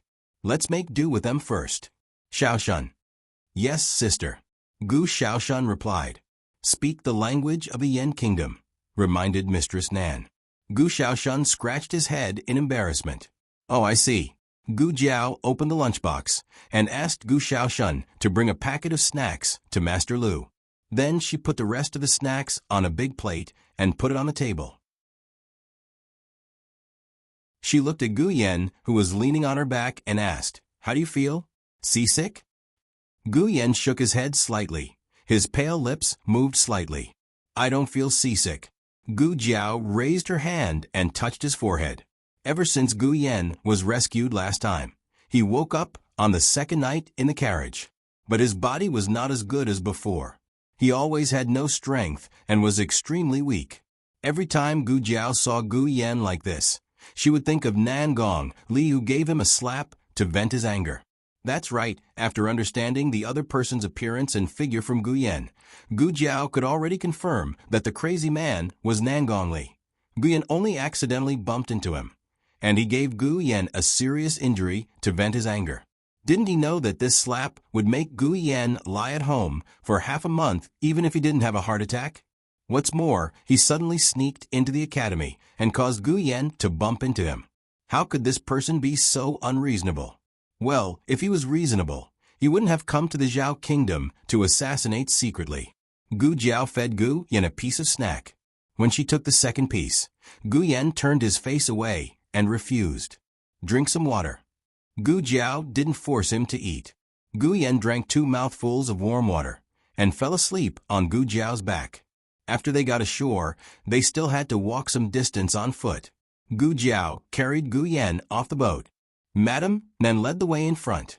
Master Lu and Gu Xiaoshan took the luggage and weapons and followed. Gu Yan lay on his sister's back and said weakly, "I'll walk by myself." Gu Jiao's steps were firm. "No, I'll carry you. I'm not tired. As long as I carry you, I won't be tired no matter how far." Under the scorching sun, Gu Jiao, dressed in a young man's black robe, carried Gu Yan and walked with sweat all over her back. On the way, Madame Nan wanted to help her several times, but she refused. There were many people at the border checkpoint, but Tianqiong Academy's reputation was too great. As soon as they saw the stack of dark blue admission papers, the attitude of the officials changed.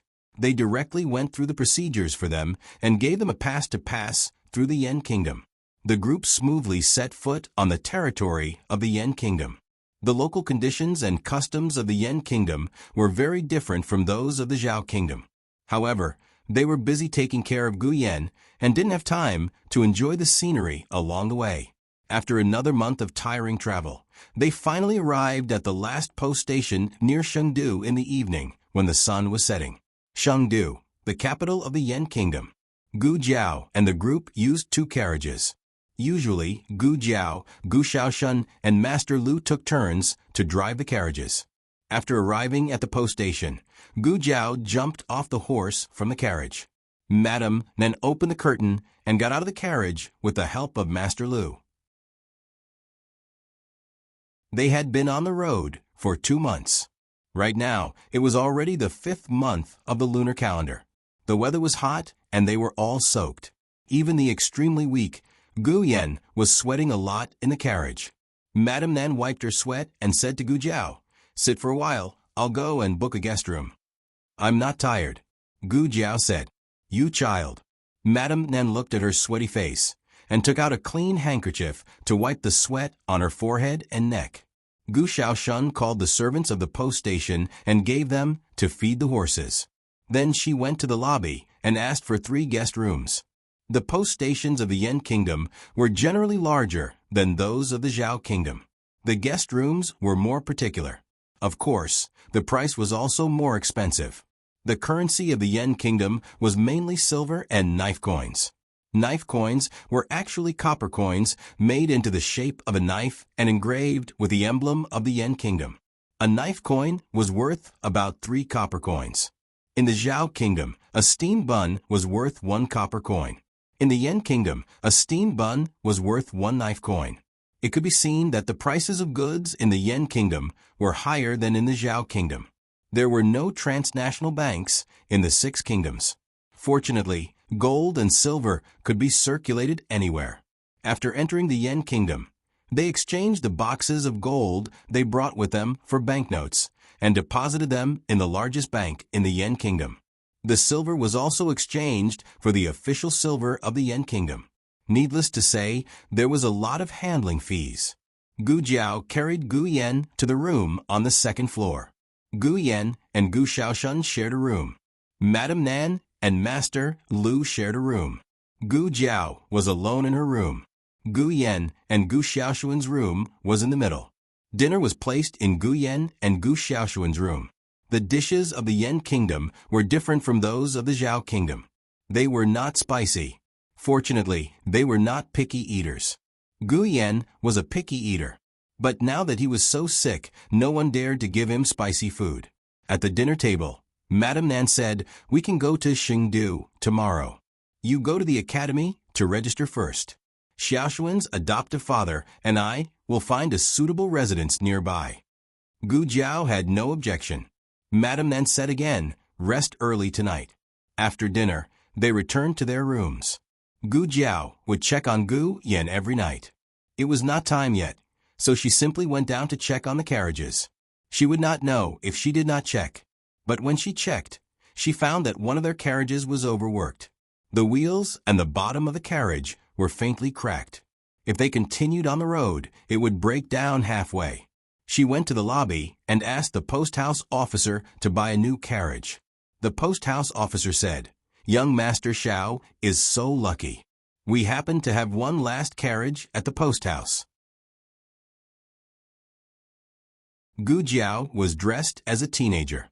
When she spoke, she used a youthful voice that she learned from Gu Chengfeng. but her appearance had not changed. There was still a red birthmark on the left side of her face. The reason why the post house officer did not judge people by their appearance was because of her identity as a student of the Chencheong Academy. "Thank you for your trouble," Gu Jiao said. "It's a total of 2 taels of silver."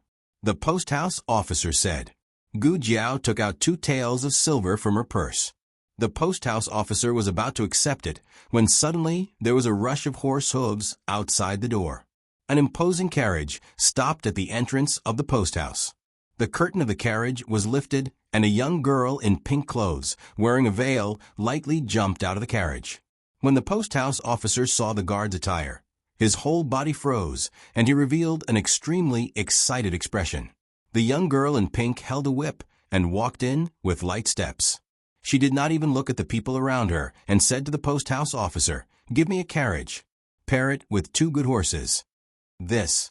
The post house officer looked at Gu Jiao awkwardly and silently withdrew his hand that had reached out to take the silver. "What are you dawdling for?" the young girl in pink asked. The post house officer pointed at Gu Jiao embarrassedly and said, "The last carriage, this young master, also wants it." The young girl in pink turned her head to look at Gu Jiao. When she saw that the other party was a youth with a disfigured face, she could not help but show some contempt. "Give it to me. I'll compensate you." Gu Yan's life was counting down every day. Gu Jiao did not want the silver. She wanted to enter Shangdu as soon as possible to find an operating room to treat Gu Yan. Gu Jiao said indifferently, "I won't give it to you." After saying this, she placed the silver on the post house officer's table. The young girl in pink put her hands on her hips and snorted, "Don't refuse a toast only to be forced to drink a forfeit." The post house officer persuaded Gu Jiao in a low voice, "Xiao, young master Xiao, they are from the Su family. This must be the daughter of the Su family. You. Give it to her." Although the status of a student of Chencheong Academy was honorable, the Su family was the 9th most influential family in the Yan Kingdom. They had a pivotal position in Shangdu and were not people that could be offended casually. "I said I won't give it to you." "You." The young girl in pink snorted. "Do you believe that I won't beat you?" Gu Jiao said without fear, "If you dare to beat me, I will beat you." The young girl in pink lashed out with her whip. The post house officer was so frightened that his face changed color, and he hurriedly covered his head and squatted down. However, the whip did not even touch a single strand of Gu Jiao's hair. It was easily grabbed by Gu Jiao. The young girl in pink was startled. She did not expect that this ordinary-looking. No, it should be said that this young man with a damaged face was actually so powerful. He even caught her whip. She tried to pull the whip back, but she could not pull it back. She gritted her teeth. You let go." Gu Jiao calmly let go. She did not expect that Gu Jiao would let go so quickly. She was pulling back when she suddenly screamed and fell to the ground. She was in so much pain that her face turned pale and the whip flew out. She was furious. She grabbed the whip and got up and hit Gu Jiao again. "Stop." A man's low voice suddenly came from the carriage. The young girl in pink paused. "Come back," the man in the carriage said. His voice was not loud, but his tone was firm. The young girl in pink glared at Gu Jiao unwillingly. "Just you wait. I will remember you. Don't let me see you again in the future. Otherwise, every time I see you, I will beat you." Gu Jiao ignored her threat and asked the post house officer to take her to the last carriage.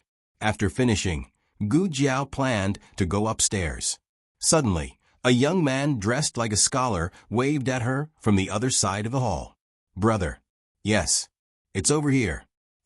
Gu Jiao looked at him strangely. "You called me?" The young man nodded his head like he was pounding garlic. Seeing that Gu Jiao did not have any intention of coming over, he simply stood up and walked over to Gu Jiao. The two of them were standing at the top of the stairs. At this time, there were guests coming down. The two of them moved to the side at the same time. The young man cupped his hands to Gu Jiao and said with a bit of excitement, "This one is surnamed Zhong. Given name Ding. Given name Heziming. If brother doesn't mind, you can call me Zhong Heziming." Zhongming Cauldron family. This name was very interesting. Gu Jiao said, "What do you want from me?" Zhongding said, I came after you. I saw you take out the certificate of Qinxiong Academy. You are also a student of Qinxiong Academy. Gu Jiao looked at him. You too? Me too, Zhongding said excitedly. Then, as if he was afraid that Gu Jiao would not believe him, he hurriedly took out his admission certificate. I am from the Zhao Kingdom. You are, Gu Jiao said calmly, the Zhao Kingdom. Zhongding's eyes flashed with a trace of astonishment. He wanted to say something, but stopped. He smiled and asked, Are you also new to the Yan Kingdom? May I know your name? Xiao Lulang, Gu Jiao said. Zhongding smiled. Lulang, this name is good. It's catchy. The conversation died. Gu Jiao went upstairs. Hey. Zhongding saw that she was going to leave again. He hesitated for a moment and summoned the courage to tell her the surprise in his heart. You are not from the Shang Kingdom. How dare you provoke that girl? Can't you see that she is from the Su family? If the person in the carriage didn't stop you in time, you would be miserable now. Are you done? Then Gu Jiao went upstairs. Zhongding. The latest chapter of this book is not finished yet. For more exciting content, please scan the QR code below to download the app. Novels are updated faster. Millions of novels are free to read. Novels with connotations that can't be found on the internet are all available here. https://www.zhbqg.com/89642_8964286/108071399. HTML Genius. Remember the website address in 1 second. www.zhbqg.com Biku Pavilion Mobile Reading Website. zhbqg.com.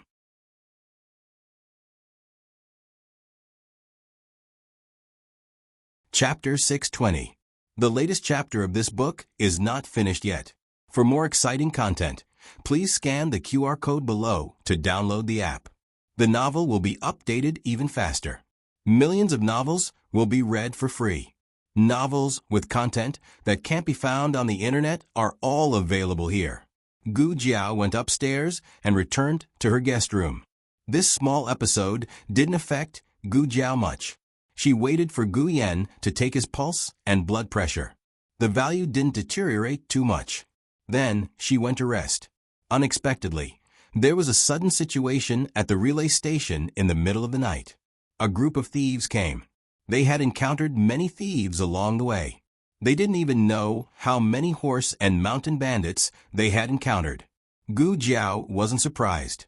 As long as they didn't offend her, she couldn't be bothered to care. The guards of the relay station had some skills. The thieves had tried their best to hide their aura, but they still detected them. The two sides fought fiercely. Although the thieves had the upper hand in terms of numbers, there weren't only guards from the government in the relay station. Some guests also brought their own escorts. When they found that they had been robbed, they hurriedly went to catch the thieves. After a while, the thieves were completely enraged. They started to set fire and capture the hostages. They rushed into the quiet rooms. Usually, people who didn't come out after such a big commotion were either asleep or too scared to come out. Either way, they were the best candidates for hostages. A thief rushed towards Gu Yan and Gu Xiaoshuan's room with a large knife. But before he could reach the door, he was suddenly kicked out by Gu Jiao. The thief screamed and hit the pillar behind him. He fainted on the spot. Madame Nen also felt that someone was about to sneak attack Gu Yan and Gu Xiaoshuan. She opened the door and came out. Seeing that the thief had been dealt with by Gu Jiao, she wasn't surprised. Gu Jiao said to her, Madame Nan, go back and sleep. I'll guard. Gu Jiao's strength was enough to deal with a group of thieves. Madame Nan went back to her room. The fierce battle in the courtyard continued. This group of thieves actually had accomplices lying in ambush outside the relay station. They probably heard the commotion, and dozens of people rushed in aggressively. The relay station was at a disadvantage. When they saw that they had stolen the money, they started to steal horses. Gu Jiao could not let them succeed. Otherwise, what would she bring to Chengdu tomorrow? Gu Jiao held onto the railing with one hand and jumped down from the second floor. With a kick, she sent a horse thief flying. She didn't join the fight in the courtyard and just stayed at the stable. If one came, she would fight one, and if two came, she would fight two. In the end, the thieves in the courtyard were not beaten into submission by the group of people, but the thieves assigned to the stable were all beaten like shrimps. While the group of people were confronting Gu Jiao with knives, a young girl upstairs ran out of her room. Fourth brother. She made a dash for the other wing. What she didn't notice was that there was a thief standing behind her. That thief had planned to return empty-handed. But suddenly, such a luxuriously dressed young lady appeared. It would be a pity to let her go. This young girl was none other than the Su family's daughter, who had previously fought with Gu Jiao over the carriage in the main hall. Sure enough, she was a paper tiger. The thief had already snuck up behind her, but she didn't notice. The thief's evil hand reached for the young girl's neck. Gu Jiao swept the ground, and with the tip of her foot, she picked up a dagger that one of the thieves had dropped. Then, she turned around, raised her foot, and kicked the dagger toward the second floor. The dagger pierced the thief's shoulder, and the huge force knocked the thief against the wall. He was then bounced off the second floor and fell heavily to the ground floor of the main hall. Everything happened in a flash. The Su family's daughter didn't notice anything, but the thieves who were confronting Gu Jiao were all dumbfounded. What kind of skill was that? Fourth brother.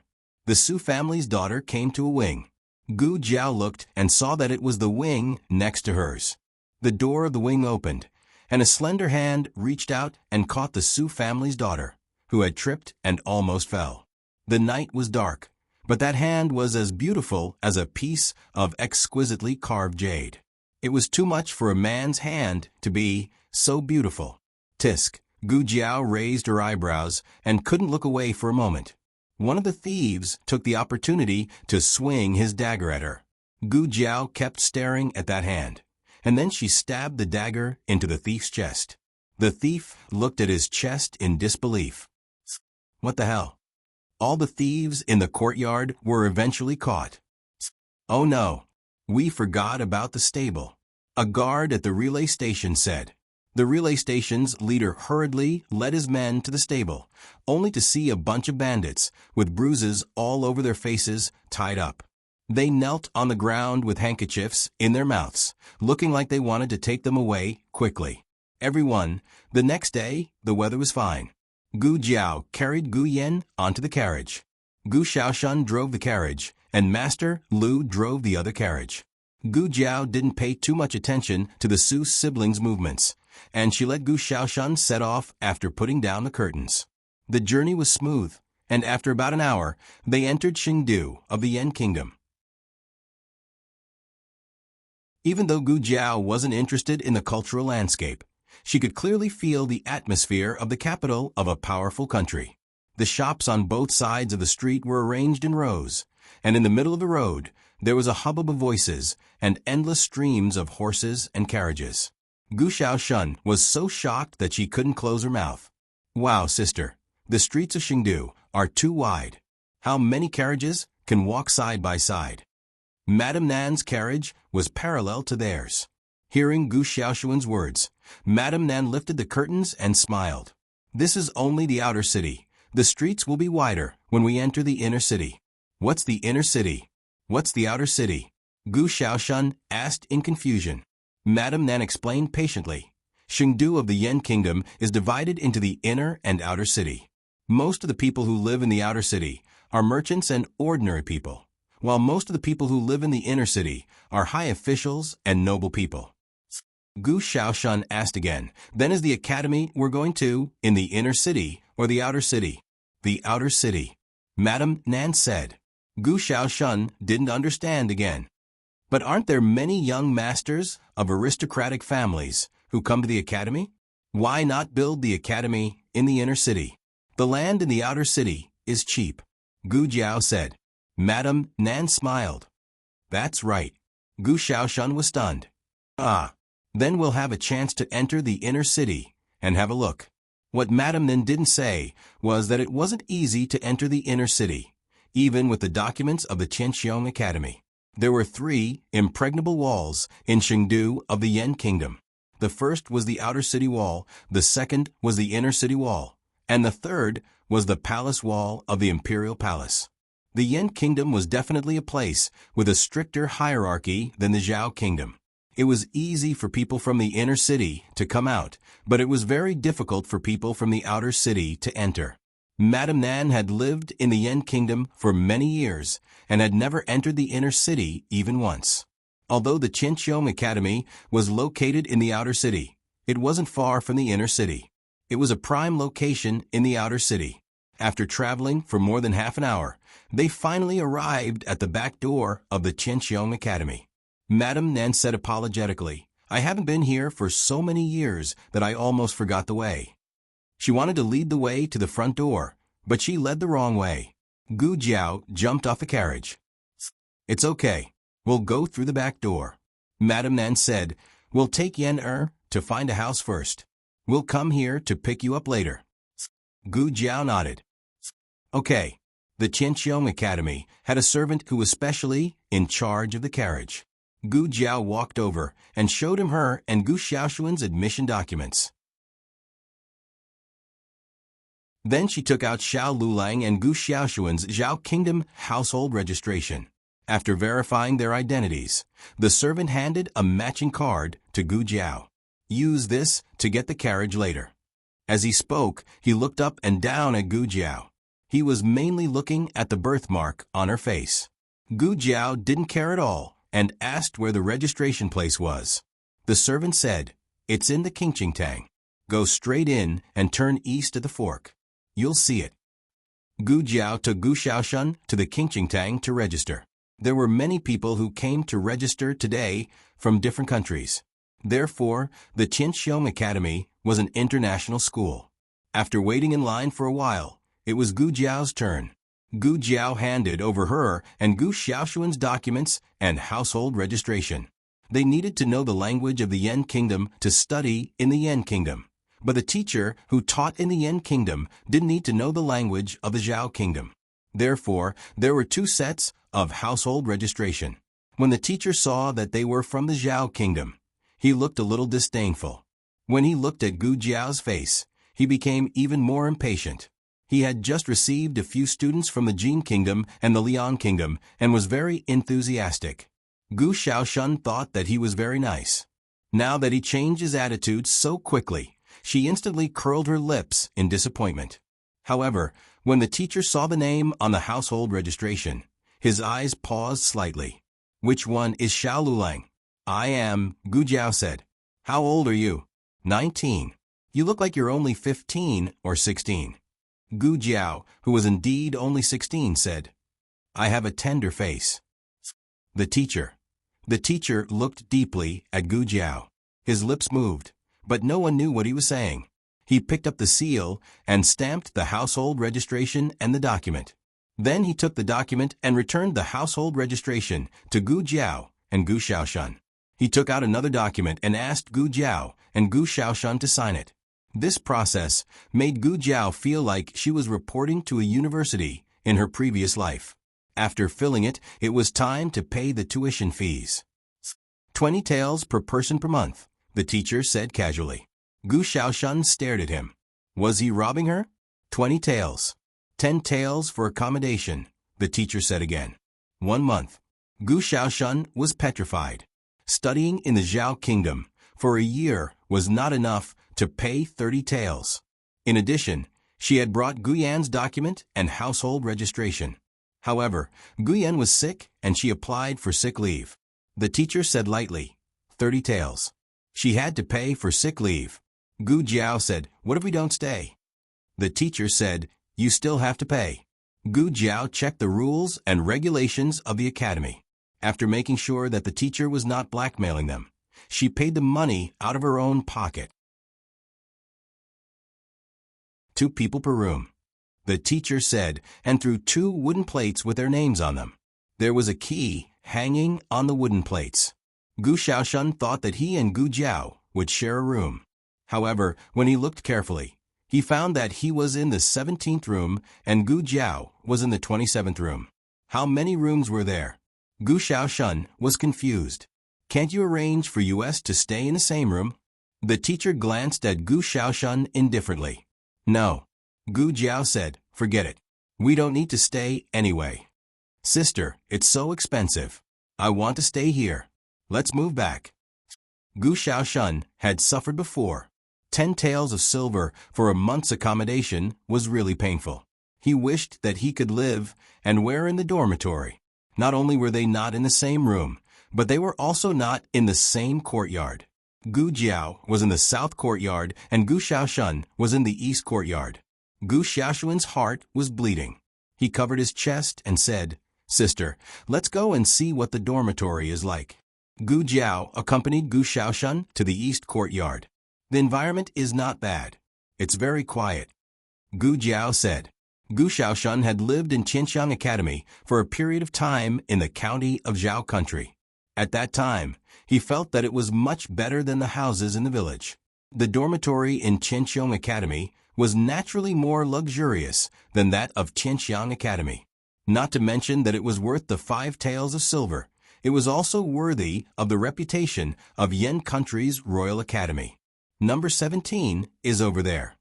Gu Jiao pointed to a room in the corridor. The two walked towards Gu Xiaoshun's room. The door was open. Your roommate is here, Gu Jiao said. She reached out to push the door, but the door was pulled open from the inside. A familiar face entered Gu Jiao's sight. When the other party saw Gu Jiao, he was startled at first. Then his eyes lit up. Brother Xiao, it's you. Brother was a respectful term. In fact, Xiao Lulang was definitely younger than him in terms of age. Sister, husband, do you know each other? Gu Xiaoshun almost blurted out. We've seen each other at the relay station. Gu Jiao said. This person was none other than Zhongding, the one who spoke to her earnestly in the lobby of the relay station. I'm Zhongding. Zhongding said as he looked at Gu Xiaoshun. Gu Xiaoshun looked at Gu Jiao and said, I'm Gu Xiaoshun. He's my brother-in-law. Ah, then you too. Zhongding used his eyes to indicate the room behind him. Gu Jiao understood and said, my wife's younger brother is your roommate. Zhongding let out another sound and said with a smile, I thought Brother Xiao was the one. Right, the relay station was robbed last night. Brother Xiao, are you guys okay? Gu Xiaoshun was surprised. Was there a thief last night? Zhongding was even more surprised than him. Did you sleep so deeply? The few of them chatted for a while, mainly because Zhongding was very talkative. Every time they talked to death, he would stubbornly revive it. From him, Gu Jiao learned that dormitories were usually allocated according to the country. People from the lower country lived with people from the lower country, and people from the upper country lived with people from the upper country. Since that was the case, her roommate must also be from the lower country. The east courtyard is full of people from the lower country. We have the most people from the Zhao kingdom. Zhongding said, Brother Xiao, which room do you live in? Gu Jiao said, I don't live in the east courtyard.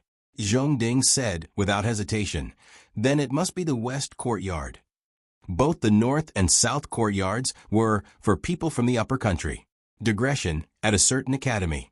Teacher, how old are you? Beauty Xiao, I'm 16. Teacher, you look like you're 18 or 19. Beauty Xiao, I'm young. Teacher, asterisk it didn't matter when the monthly votes were cast. Those who could keep it would receive double the votes on the 28th. Those who couldn't keep it could vote now. A new journey had begun. Jiao Jiao needed everyone's love. The latest chapter of this book was not finished yet. For more exciting content, please scan the QR code below to download the app. The novel was updated at a faster rate. Millions of novels were free to read. There were novels with connotations that couldn't be found on the internet here. https://www.zhbqg.com/89642_8964286/1080700819. HTML Genius remembered the website address in 1 second. www.zhhbqg.com Beakage mobile reading website. zhhbqg.com.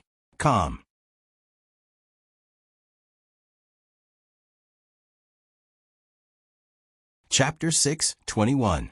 The latest chapter of this book is not finished yet. For more exciting content, please scan the QR code below to download the app. Novels are updated faster. Millions of novels are free to read. Novels with content that can't be found on the internet are all available here. Gu Jiao didn't say that he guessed wrong. She wasn't good at arguing with people. Besides, this wasn't something she cared about. In addition to the dormitory allocation, Zhongding also told them the time and place of their classes. He also reminded them to remember to come to class tomorrow morning and not be late. You'll get a demerit if you're late. Qianqiong Academy has strict rules. You'll be expelled if you get 3 demerits or more. After listening to him for so long, they finally got the important information. They couldn't get a demerit or be expelled.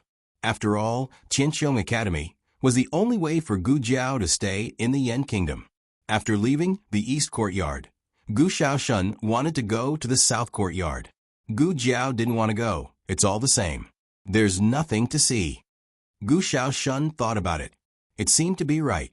He and his sister were both from the Zhao Kingdom. How could their dormitory be different? Then let's go and meet Master's wife. Gu Xiaoshun called Master's wife Master in front of others. He only called them father and mother when he was alone with Nan Xiang. They went back to the back door of Qianqiong Academy. To be honest, apart from the purpose of Gu Yan's operation, Gu Jiao was really interested in Xingdu in the Yan Kingdom. However, she didn't want to go sightseeing before she solved Gu Yan's problem. Master's wife and Master Lu's carriage had stopped nearby. Gu Xiaoshun brought their carriage over with a matching plate. He said painfully, "Sister, we only stopped for a while. They charged me 1 knife coin. The Yan Kingdom is too expensive. Money is needed everywhere." Gu Jiao raised her hand and took a leaf off his shoulder. "It's okay. It's just 1 knife coin." Gu Xiaoshun said, "We still have to save some money. We have to save the money for Gu Yan's treatment." Before they set off, they didn't know that prices in the Yan Kingdom were so high, especially in Chengdu. A steamed bun cost $2, a big meat bun cost $3, and a mutton bun cost $4. Madame Nan did live in Chengdu more than 10 years ago. But wasn't it 3 buns for 1 knife coin at that time? How did it increase so much? "It's all right, I also have some money in the bank," Madame Nan said to Gu Jiao and Gu Xiaoshun. Gu Jiao didn't regard Mistress Nan as an outsider, but even with Mistress Nan's money, it wouldn't be enough for them to spend for a long time. It seemed like she had to think of a way to earn some money. But that was a topic for another time. First, he had to deal with the matter at hand. Since entering the territory of the Yan Kingdom, Gu Jiao had been inquiring about the operating room along the way. However, no medical center had the operating room that Gu Jiao needed. Either the operating theater was not built yet, or the things in the operating theater were too shocking and could not be known to the outside world. Gu Jiao hoped that it was the latter. This way, at least Gu Yan still had hope. Madame Nan said, "I've already found a house. It's not far from the academy. Go out from the back door and walk forward for 1 mile." It was a house with 2 courtyards. The backyard was connected to the kitchen and the woodshed. The area wasn't big, but it was enough for them to live in. There were 3 rooms and a small study. Madame Nan and Master Lu shared 1 room. Gu Xiaoshun and Gu Yan shared 1, and the last one was Gu Jiao's. "Madame Nan, how much is the monthly rent for this house?" Gu Xiaoshun asked. Madame Nan smiled. "Not much, 100 taels a month." "What? 100 taels?" Gu Xiaoshun was dumbfounded. Madame Nan was amused by his dumbfounded look. The houses near the academy are rented by rooms. 1 room costs at least 20 taels a month.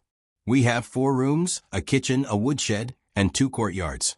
100 taels is not expensive. Gu Xiaoshun was speechless. Chishui Alley is so much bigger than here. Jinkong only charges 30 taels, and the location near the Imperial College is also good. In just one day, Gu Xiaoshan began to know how to compare locations. If the Zhao kingdom was divided into inner and outer cities, then the Qishui alley they lived in was definitely part of the inner city. And the Zhuge Avenue, where Princess Xinyang lived, was very close to the imperial palace. It was the inner city of the inner city. Gu Jiao said, "It's okay. We can earn more money. Let's go and pack up first." "Okay," Gu Xiaoshan quickly responded. "We'll pack up. Don't you have class tomorrow? Go and prepare for class." "There's nothing to prepare. We'll go to the classroom tomorrow to get the books. Then take a rest." The two children were very tired along the way. Madame Nan was distressed and did not let them do anything. Gu Jiao had to give up. She paused and said, "Then I'll go and inquire about the nearby medical centers." "Sister, I'll go with you." "Okay." The siblings wandered around the streets for a whole day. They inquired about the largest medical centers in the outer city of Chengdu from the locals. In the end, there was no so-called operating room, and none of the doctors in the medical centers had seen or heard about the equipment on the drawings. In the evening, the two returned to the courtyard, sweating profusely. The food was ready. It was the children's favorite dishes, except for Gu Yan, who had a separate stove. Gu Yan looked at the steamed meat in front of him, which was so bland that it almost became a bird. The corner of his mouth twitched. Madame Nan also served Gu Jiao and Gu Shaoan soup. She asked, "Did you find anything today?" "Thank you, Madame Nan." Gu Jiao took the soup bowl and said, "As usual, I didn't find anything." Madame Nan was not too surprised. "Are you sure that what you want is in the Yen Kingdom?" "I've seen its drawings. I'm sure that there are people in the Yen Kingdom who know about those things. As for whether it has been built, I'm not sure." Madame Nan thought for a while. "How about going to the inner city to take a look? After all, the outer city is for ordinary people to live in. The best medical centers and the most skilled doctors are all in the inner city. It's difficult to enter the inner city." Master Lu gave Madame Nan a piece of braised meat. "That's true." Madame Nan frowned. Gu Jiao drank a mouthful of soup and said, "I'll go to the inner city wall and see if there's a chance to sneak in." Madame Nan felt that it was very risky, but thinking of Gu Yan's condition, she understood that they did not have time to wait. She nodded and said, "I'll go with you." Gu Jiao shook her head. "No, it's easier to hide alone. Madame Nan is still at home. Help me take care of Ayen." It was already a great favor for Madame Nan to accompany them to the Yen Kingdom. How could she let Madame Nan go into the inner city with her? Madame Nan opened her mouth. Master Lu advised, "Just listen to Jiao Jiao. Jiao Jiao is smart and quick-witted. She knows what to do and won't be rash. On the contrary, you are not as calm as Jiao Jiao." Madame Nan's face darkened. "Are you itching for a beating?" Master Lu awkwardly cleared his throat. Eat. They ate dinner early. After dinner, the sky was still bright. However, Gu Yan's physical strength was weak. Gu Jiao sent him back to his room to rest. Gu Yan lay weakly on the bed. He could do nothing but watch Gu Jiao run around desperately for him. He suddenly felt very uncomfortable. Gu Jiao took his temperature and blood pressure. She packed up the small medicine box and said, "Don't think too much. I'll be back soon." Gu Jiao put the night suit and mask in a small bag and tied it on her body. She went out and got into the carriage. Gu Xiaoshan sent her to the inner city wall. Gu Jiao jumped off the carriage. "Okay, I'll send you here. You should go back quickly." Gu Xiaoshan said, "Sister, be careful." Gu Jiao said, "I know." After Gu Xiaoshan left, Gu Jiao observed for a long time near the inner city wall. Finally, she found a carriage that was parked on the side of the road. It was about to enter the inner city. Gu Jiao came to the back of the carriage and sneaked under the carriage when no one was looking. She grabbed the pole under the carriage with both hands and hooked her feet on the wheel. Her whole body was tightly attached to the carriage. This method was quite risky, but Gu Jiao's luck seemed to be good. When the carriage entered the inner city, it was not checked from top to bottom. Gu Jiao was looking for a less crowded street to land on. Unexpectedly, the carriage went all the way to the main street. There were pedestrians on both sides. She inexplicably fell from the bottom of the carriage and shocked half the street. Gu Jiao gritted her teeth. She waited. She continued to wait. This posture was a bit tiring. Her whole body was soaked in sweat. The carriage went through a few more streets. Finally, it was no longer a noisy main street. But before Gu Jiao could get off the carriage, it drove into a big house on the side of the road. Gu Jiao. Why did she say it was a big house? Because after going in, it jolted for a long time.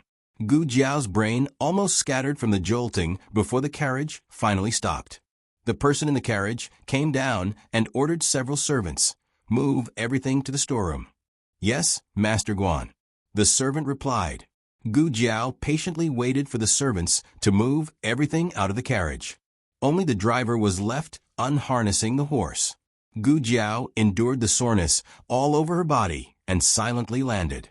She felt like her body was not hers. She could not feel her fingers and abdomen. Right now, she had to quickly leave this place. After the driver finished unharnessing, he led the horse to the water tank on the side. He was going to wash the horse.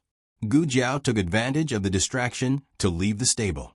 She wanted to find the shortest way out, but when she looked around, she was stunned. What kind of place was this? She could not see any walls. Over there. Suddenly, a man's voice filled with killing intent rang out. Gu Jiao felt a familiar and terrifying aura. Dragon Shadow Guards. Or more accurately, Yen Kingdom's Men of Sacrifice. Zhao Country's Dragon Shadow Guards were tamed by Yen Kingdom's Men of Sacrifice.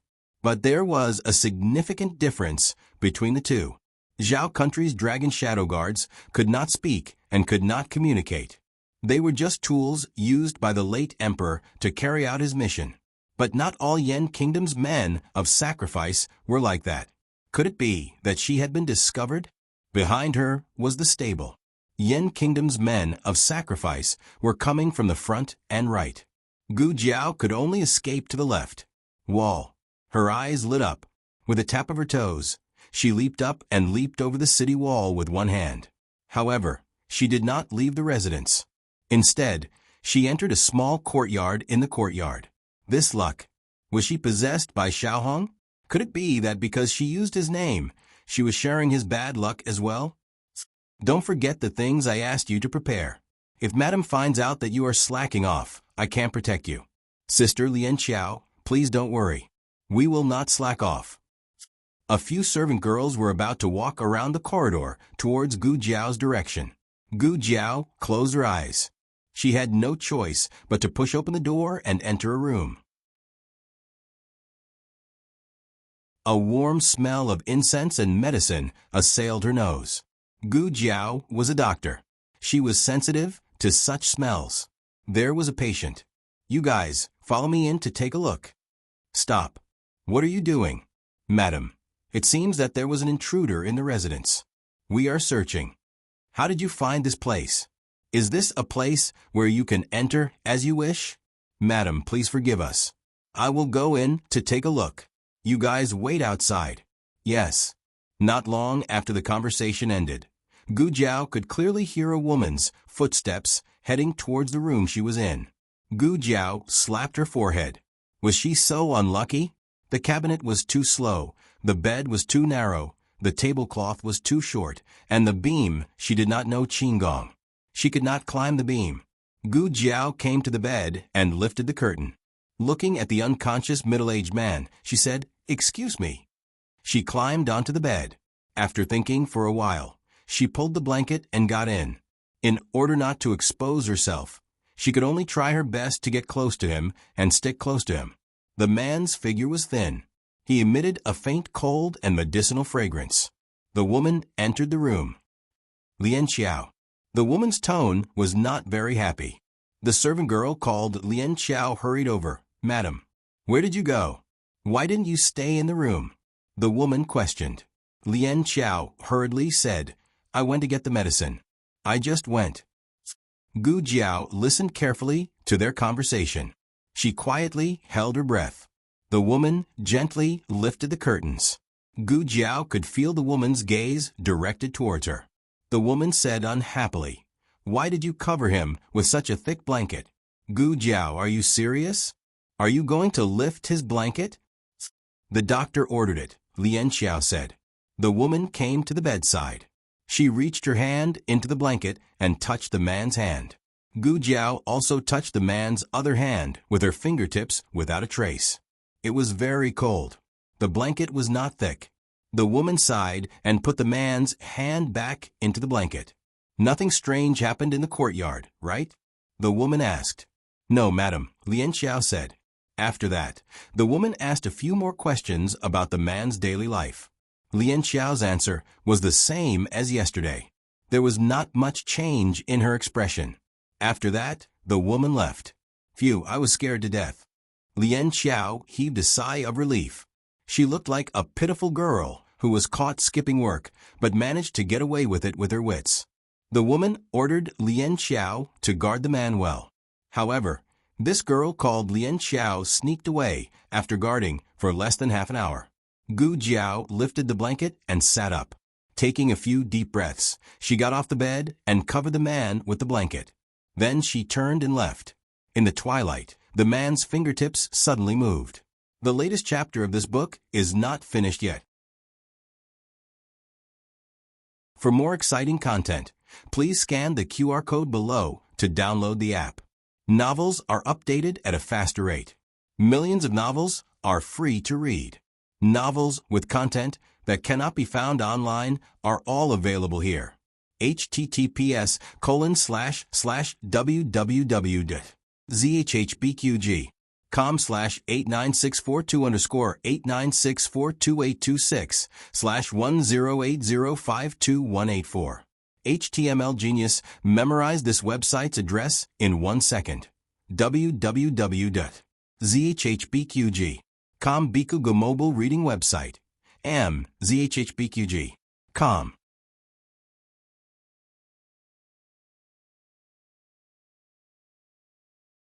Chapter 622. The latest chapter of this book is not finished yet. For more exciting content, please scan the QR code below to download the app. The novel will be updated even faster. Millions of novels will be read for free. There are all kinds of novels that can't be found on the internet here. After half a day, Gu Jiao came out of the mansion, and it was already dark. It was reasonable to say that it was not a big deal even if it was dark. Chengdu was so prosperous that there were businesses in the middle of the night. Unfortunately, she encountered a curfew. The number of pedestrians on the street began to decrease sharply, and the shops on both sides of the street closed one after another. Gu Jiao was confused. What the hell is going on? Did she forget to look at the almanac when she went out? She asked around and found out that the inner city gate of Chengdu was closed at 7:30. She still had half an hour left. It seemed that there was no time to inquire about the medical center today. She had to get out of the city as soon as possible and couldn't walk. Otherwise, she wouldn't be able to make it. Gu Jiao quickly locked onto a carriage parked in the alley. She hadn't done this kind of robbery for a long time. Today, she finished it all. The coachman was not there. She didn't know if he was doing something else, but there was someone in the carriage. The candlelight reflected the figure of a man. Gu Jiao wanted to put on the mask, but found that the mask was gone. It seemed that it fell somewhere. Forget it. If there is no mask, then there is no mask. Gu Jiao pulled a handful of wall dust from a wall and smeared it on her face. Then she clenched the dagger in her hand, walked over to the carriage, and put the dagger on the man's neck. "Don't move," she threatened with a low and young voice. It was a young man, wearing a plain white gown with a dark blue gauze on the outside and a jade belt around his waist. His side face was elegant and delicate, and his eyelashes were long. Even though she had seen Xiao Hong, she still had to admit that this was a handsome man. He looked about the same age as Xiao Hong. He had a noble temperament and was calm. He didn't panic even when the dagger was on his neck. Gu Jiao said, "You send me out of the inner city, and I won't hurt you. South Gate." The young man didn't say whether he agreed or not. At this moment, the coachman returned. "Young master, I've asked. The boss said that it's not ready yet and asked us to come back in 2 days. Are we going back now? Gu Jiao sat beside the man and pressed the dagger against the man's neck. The threat was obvious. The young man said, I want to go out of the south inner city gate. Through the curtain, Gu Jiao could feel that the coachman was stunned. Didn't you just come back? Why are we going out again? There's a curfew in the city tonight. If we go out, we won't be able to come back in. The young man did not say anything else. Perhaps the coachman was used to treating the man's acquiescence as a form of deterrence. He mumbled a few words and said, all right, I can't persuade you. The coachman sat on the outside seat and drove the carriage to the inner city gate in the south. But as the saying goes, when a person is unlucky, even water will be stuck between their teeth. It wasn't even 7:30, but the city gates were already closed early due to the curfew. We can't get out, young master. The driver said. The young man still didn't say anything. Gu Jiao knew that he was waiting for her answer. Gu Jiao held the dagger against him with one hand and opened the curtain with the other to see if there was an inn along the way. The young man suddenly said, I advise you not to stay in an inn easily. Without the talisman, you will be arrested. What's a talisman? Gu Jiao asked. The young man said calmly, it's a certificate for people from the outer city to enter the inner city. Gu Jiao was about to ask how he knew that she was from the outer city, but she felt that it was unnecessary. If she was from the inner city, she would go back when the curfew was over, instead of hijacking the carriage to get out of the city. Gu Jiao glanced at him and asked, do you have a talisman? The young man said, people from the inner city have a fish talisman. They don't need a talisman. Gu Jiao knew that the fish talisman of the Yen Kingdom was something to prove one's identity. Gu Jiao looked at him. Where's your fish talisman? The young man didn't move. Gu Jiao glanced at his waist, took his money bag with one hand, and took out a bronze fish talisman from it. Young master? The coachman asked outside. Who are you talking to? Is there anyone in the carriage? Gu Jiao moved her dagger and signaled him with her eyes. The young man said lightly, where's the inn nearby? It's not closed. The coachman thought that he heard something, but he couldn't ask his young master if he didn't want to tell him. He said, go back 2 miles. There seems to be an inn. Go there. The young man said, yes. The coachman drove the carriage to the inn. The young man said again, stop the carriage here. Go around and see if there are any other inns. Yes. The coachman did as he was told. He even knew how to use this method to send the coachman away. Of course, Gu Jiao did not think that he was thinking for her. He was most likely worried that she would knock the coachman out. He was smart. Thinking of something, Gu Jiao asked again, will you report it to the officials? The young man said lightly, do you think that the officials can check all the inns in the inner city overnight? That's true. Gu Jiao nodded. It seemed that he guessed that she wouldn't stay in the inn he found for her. What a smart man. He was also beautiful. Gu Jiao couldn't help but look at him from head to toe again. She inadvertently saw a bit of beautiful jade fingertips exposed under his wide sleeves. Gu Jiao didn't have a strict hand control, but this hand was so long that people wanted to grab it. Gu Jiao couldn't help but think of the hand she saw at the post station. Could it be the same person? No, the surname of the person on the fish talisman was Mu, and the one at the post station was the young master of the Su family. Gu Jiao got out of the carriage. She wasn't sure if the young man would report it to the officials, but she still didn't go to the inn. She went to the brothel.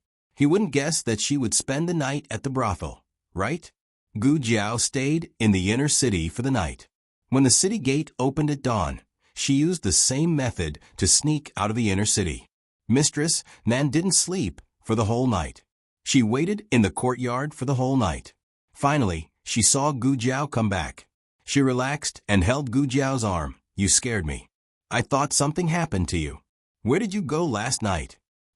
Gu Jiao didn't want to worry Mistress Nan, so she just said lightly, there was a curfew last night. I was detained in the inner city. Later, I stole a person's fish talisman and stayed in the inner city for the night. There was a curfew in the inner city? Mistress Nan was very surprised. Chengdu rarely has a curfew. Something big must have happened in the inner city. Gu Jiao thought, was it because I was found sneaking into that person's mansion, so the whole inner city was alarmed? What kind of big shot was that? Why did the whole inner city have a curfew?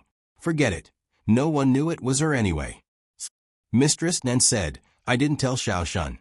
I let Xiaoshun sleep first. He just woke up and asked me where you went. I said you went to buy groceries. But Yen knew. Gu Yen was the hardest child to fool in the family. Besides his poor health, his brain was sharper than anyone else's. The fact that Gu Jiao didn't return last night couldn't be hidden from him. Gu Jiao went to Gu Yan's room and sat by the bed. Looking at Gu Yan's wet and red eyes, she smiled and said, I'm fine. Gu Yan slowly rested his head on Gu Jiao's lap. Gu Jiao accompanied Gu Yan for a while. After breakfast in the central room, she went to Qianqiong Academy with Gu Xiaoshun. Qianqiong Academy had a total of 12 halls. Gu Jiao was assigned to Mingxin Hall, and Gu Xiaoshun was assigned to Mingyue Hall. They first went to the small room designated by the academy to collect their books, and then went to their respective classrooms. The uniforms were made according to their size, and could only be received in a few days. Gu Jiao entered the classroom. The classrooms in Yan country were different from those in Zhao country. They used low tables and small stools. 2 students sat at one table. There were 4 tables in each row and a total of 8 rows. Most of the tables were full. Everyone was either reading or chatting in groups. For a while, no one noticed that a new student had entered the classroom. Zhong Ding was also in Mingxin Hall. He sat in the 3rd row near the inner wall. There was no one beside him. He waved at Gu Jiao excitedly. Gu Jiao was really afraid of his noise. She pretended not to see him and silently went to the empty table in the last row near the back door. Zhong Ding was disappointed. You didn't see me? Brother Xiao. He stood up and yelled at Gu Jiao. Everyone in Mingxin Hall looked in Gu Jiao's direction. Gu Jiao was dressed in green. She tied her hair into a simple young man's bun with a green hairband.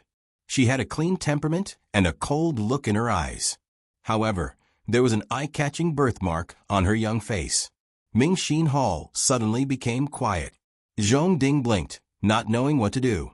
He covered his mouth with his hand and continued to talk to Gu Jiao. Brother Xiao, was my voice a little loud? Gu Jiao really wanted to stun him with a stick. What do you think? However, this kind of collective stare didn't last long. A young scholar suddenly rushed in and shouted, Young Master Qingqian is here for class.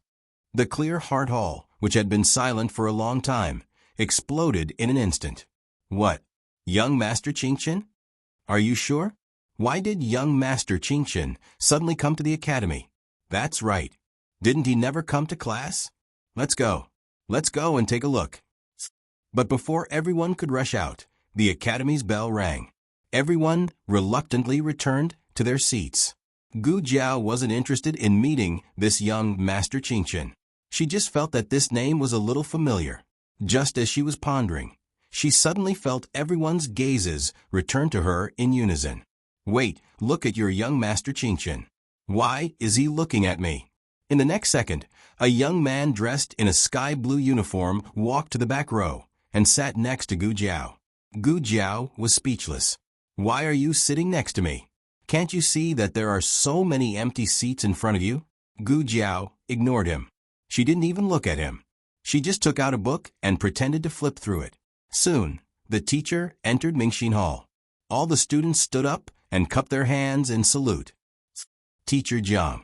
Under the cover of the greetings, Gu Jiao heard young Master Qingqian ask casually, Is my fish talisman still working? Cough. Gu Jiao choked.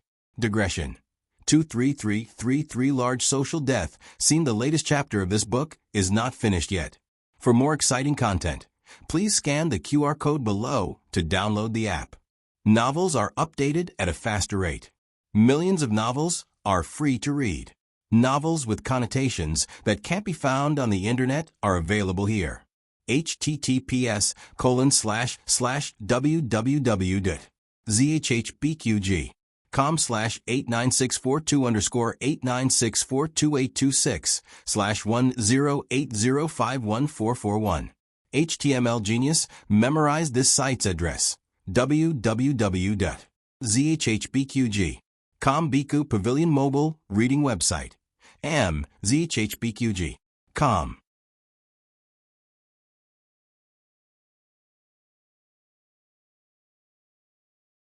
Chapter 623. The latest chapter of this book is not finished yet. For more exciting content, please scan the QR code below to download the app. Novels are updated faster. Millions of novels can be read for free. Novels with hidden meanings that can't be found on the internet can be found here. The person who had kidnapped a person had actually kidnapped a fellow student, and was even recognized by the fellow student. This was simply a large-scale scene of social suicide. Gu Jiao didn't understand how he recognized her. Although she wasn't wearing a mask, she had smeared 1/2 kilogram of wall dust on her face. How could that not cover her face? More importantly, he didn't seem to look up at her from the beginning to the end of the carriage. "Sit," Teacher Jiang said. All the students sat down. Gu Jiao and her desk mate also sat down. Gu Jiao finally understood where young Master Qingqian's sense of familiarity came from. Was it Mu Qingqian's name written on the fish talisman last night? "Where's my fish talisman?" Mu Qingqian took out a book and asked. "I threw it away," Gu Jiao said. This was evidence. She had thrown it away before leaving the inner city. Otherwise, if she was stopped and searched by the soldiers when she left the city, would she deny it or not? "I knew it," Mu Qingqian said. Gu Jiao glanced at his waist. Unsurprisingly, she saw a new fish talisman. Gu Jiao didn't think it was the one she had thrown away. She had thrown it into the latrine of the brothel. With his status, he probably wouldn't want something picked up from the latrine. He looked straight at the teacher in the lecture and said, "What? Do you still want to rob me?" Gu Jiao sat up straight like a good student, as if she didn't hear what he said at all. Gu Jiao felt that he was glancing at her from the corner of his eyes. However, she had a strong belief that she wasn't embarrassed, and that it was others who were embarrassed. Therefore, she didn't bother to talk to him during the whole lecture. However, thanks to young Master Qingqian, their table became the focus of the entire Clear Heart Hall. Even Teacher Jiang looked at them with surprise, joy, and gratification from time to time. Therefore, this man probably didn't come to class often, which was why he caused such a big sensation. But couldn't a person have some basic principles? If he didn't come, then so be it. Why did he come when she came? It couldn't be that he had recognized her as a new student of Clear Heart Hall in the carriage yesterday, and had come to take revenge on her today. Gu Jiao thought about it carefully, and felt that this possibility was zero. Yesterday, in the carriage, was the first time they had met. It was reasonable for him to remember her and recognize her today, but to say that he had guessed her last night was too ridiculous. He wasn't a monster. The whole morning was Teacher Jiang's class. Gu Jiao was certain that neither she nor young Master Qingqian had heard a single word. However, both of them acted as if they were top students. After the morning class, Mu Qingqian left amidst the envious and fawning voices of his classmates. Gu Jiao also planned to pack her things and look for Gu Xiaoshan, but the moment she was about to get up, 6 young schoolmates around 20 years old surrounded her with malicious intentions. Several of them arrogantly blocked her way. One of them, who had a square face, even raised his foot and wanted to step on her desk. However, he probably remembered that this desk also belonged to Mu Qingqian, so his foot awkwardly froze in the air for a long time before resentfully falling back down. The square face said arrogantly, "My surname is Wu, and I'm from the Yan Kingdom. I heard that you're from the Zhao Kingdom. In today's world, even a lowly person from a lower country has the qualifications to sit next to young Master Qingqian? Hurry up and get out of my way." "That's right. You don't deserve to sit next to young Master Qingqian. You're overestimating yourself." People kept chiming in, as if Gu Jiao had done something unforgivable. However, after thinking about it carefully, It wasn't Gu Jiao who wanted to sit next to Mu Qingchen. It was Mu Qingchen who didn't want to sit next to her. There were so many empty seats, but Mu Qingchen insisted on sitting next to her. Did Mu Qingchen see that she was alone, so he came to help her? Obviously not. He didn't shed any blood and gained a lot of hatred for her. Zhongding, Gu Jiao said. Zhongding, who wanted to pretend to be blind, was startled. He walked over to Gu Jiao under great pressure. What are you doing? He asked in a low voice.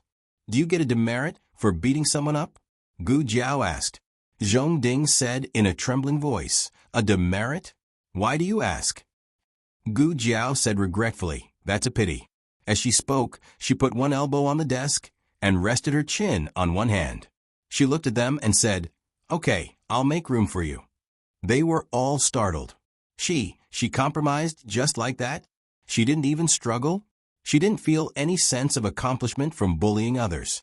But Gu Jiao's gaze swept across the faces of the 6 people. There's only one seat. Who should I give it to? A scholar with a pair of triangular eyes stepped forward. Of course it's me. The square face said angrily. Why is it you? I came first. The triangular eyes said, I suggested it first. The square face said, then I saw it first. Another person said, all of you, stop fighting. The 2 said in unison, if you don't want to argue, then you can sit. The man said, I'll sit. The few of them started arguing fiercely. Gu Jiao slowly put away the book, stood up calmly, and walked out of the back door. Zhongding looked at the 6 people who were about to fight, and then looked at Gu Jiao who was leaving. He was dumbfounded. How could this be? There was a path full of flowers between Gu Xiaoxuan's Bright Moon Hall and Bright Heart Hall. Gu Jiao walked on the path. Suddenly, a group of guards in armor walked in her direction. They were followed by a teacher from the academy. It wasn't Teacher Jiang, and Gu Jiao didn't know who he was. In addition, there was a gorgeously dressed procuress. Big brother officers. It's him. Gu Jiao quickly realized that the procuress was referring to her. She was no stranger to this procuress. She had been to her brothel last night. What was going on? She was in such a state. How could they recognize her?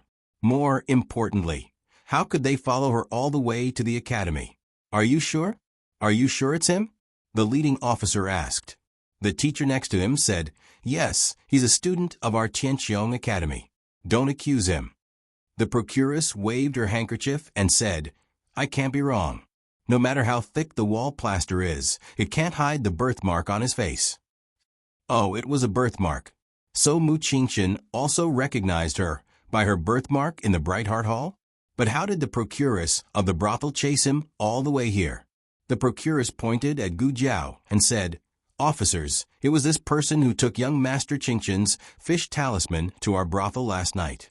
Young Master Qingchen is as handsome as an immortal. I've never seen him, but I've heard of him.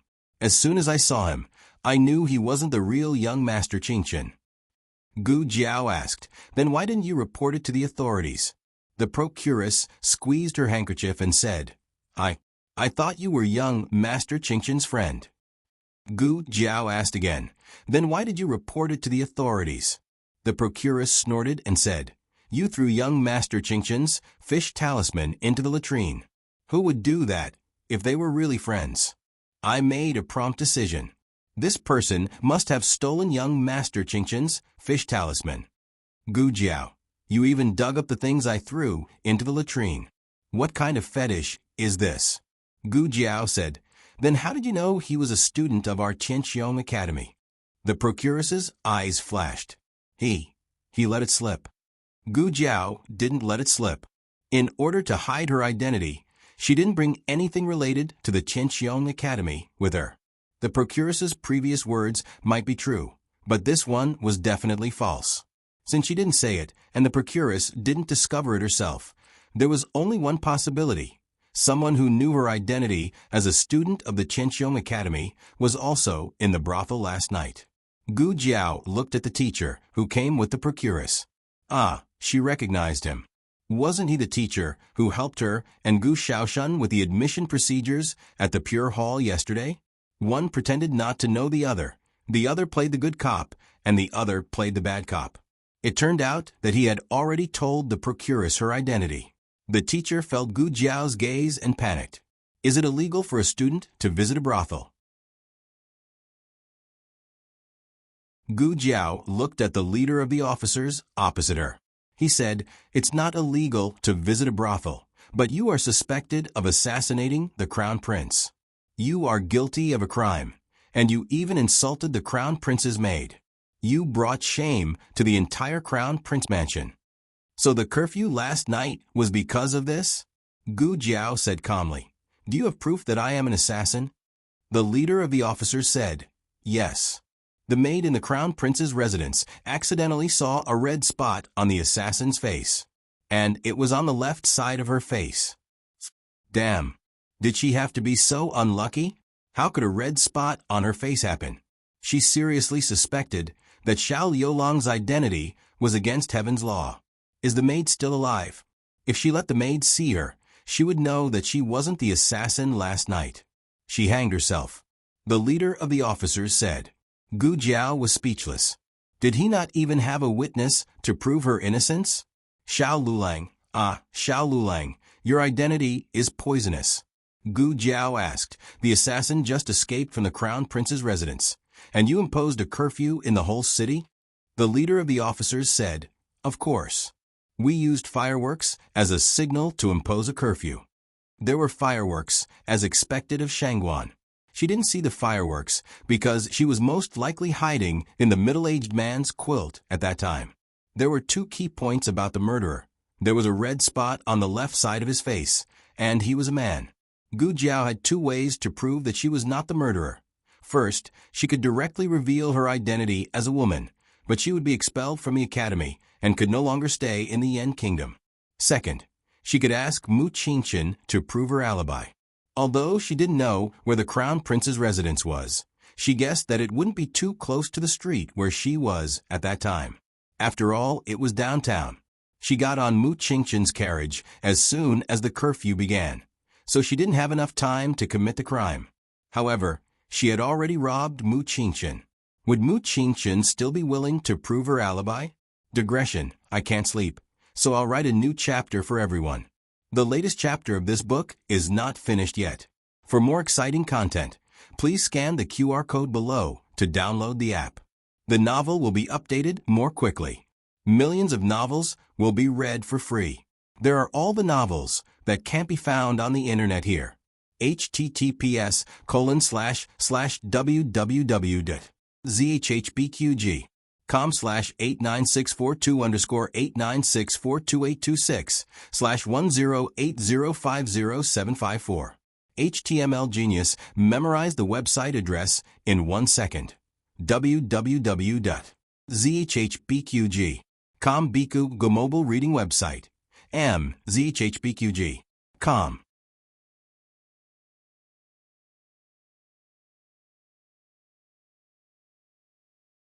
Chapter 624. Please scan the QR code below to download the app for more exciting content. Novels are updated faster and more frequently.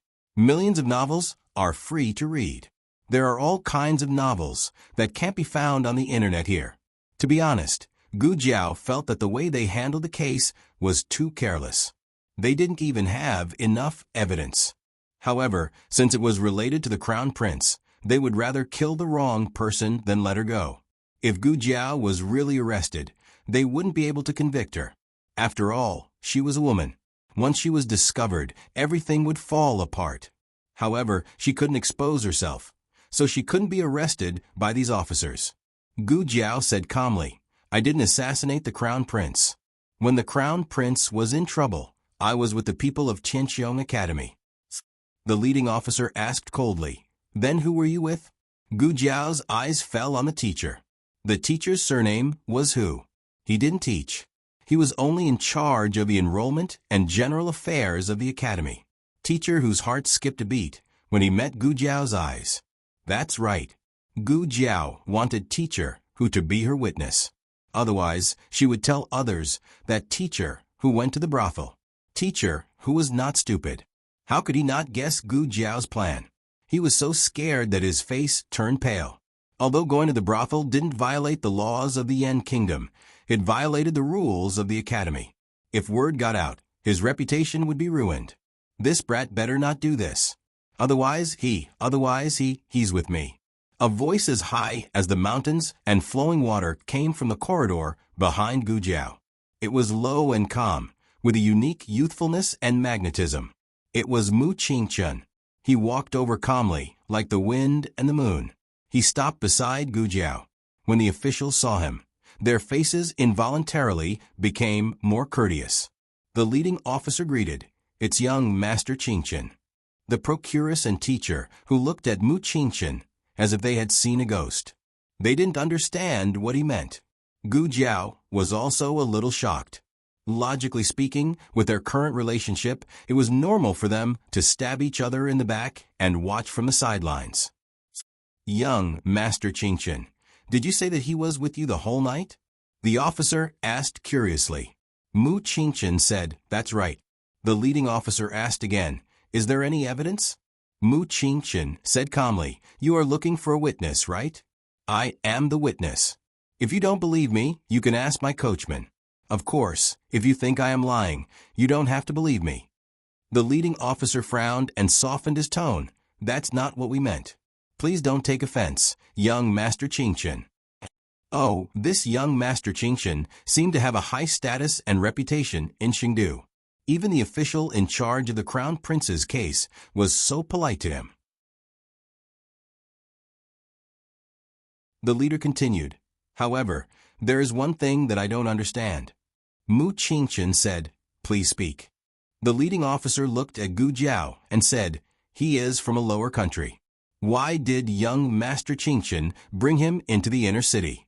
Young Master Qingchen is familiar with the laws of Zhaodu. You should know that even young Master Qingchen has no right to bring people into the inner city."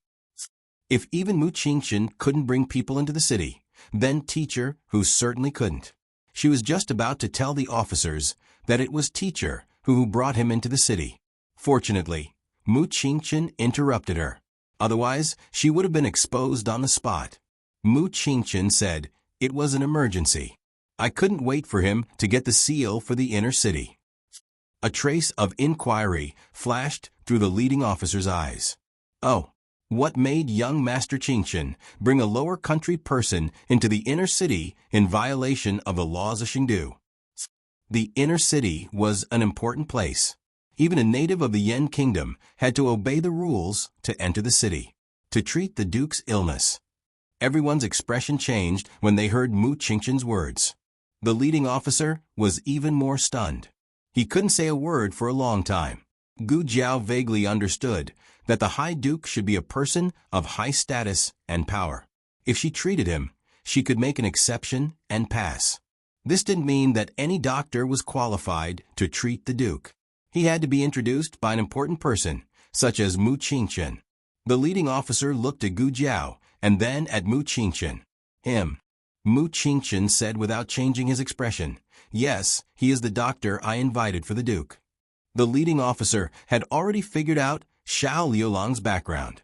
He asked suspiciously, "He has only been in the school for a day. How do you know that he is a doctor?" Mu Qingchen put one hand behind his back and said lightly, "Is it difficult for me to find out about a person?" The leading officer was speechless again. Of course, it was not difficult. Mu Qingchen was the head of the 3 young masters of Chengdu. He came from a prominent family and was both talented and good-looking. It was not difficult for him to investigate the background of a new student. "I want all the information about this person in one day." Mu Qingchen only needed to say such a simple sentence, and countless servants and men of sacrifice would die for him. The leading officer was able to take over the crown princess's case, so he was not an ordinary person. He asked suspiciously, "But why did he go to the brothel?" Mu Qingchen said, without changing his expression again, "He left because we didn't agree on the price." Gu Jiao was speechless. How could you lie so calmly? It would be a pity if you didn't become a scriptwriter and an award-winning actor. The leading officer narrowed his eyes and asked, "Then what about your fish talisman?" Mu Qingchen said, "I gave him the fish talisman and asked him to go out of the city. Who would have thought that he would go to the brothel?" Gu Jiao's mouth twitched. "Thank you." Because of Mu Qingchen's intervention, Gu Jiao had a perfect alibi. The officers finally left. Mr. Who came over and looked at Gu Jiao with a complicated expression. He said to Mu Qingchen, "No wonder young Master Mu wants to." Mu Qingchen glanced at him coldly. Mr. Who shut up and said, "I have something else to do. I'll leave first."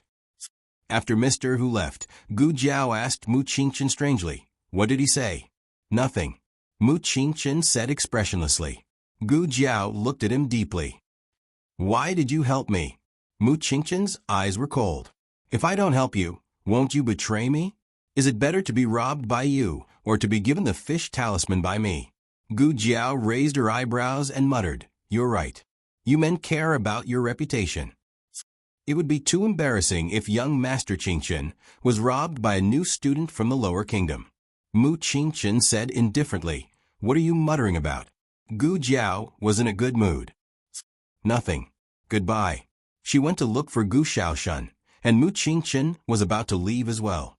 However, the two of them had only taken a few steps when the group of officers returned. Furthermore, there was a man who looked like he had some status among them. This man came over on a horse. He was in his early 30s.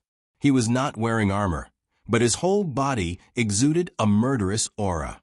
He rode on the horse and blocked Gu Jiao and Mu Qingchen's way. "Young Master Qingchen," he greeted with a cold smile.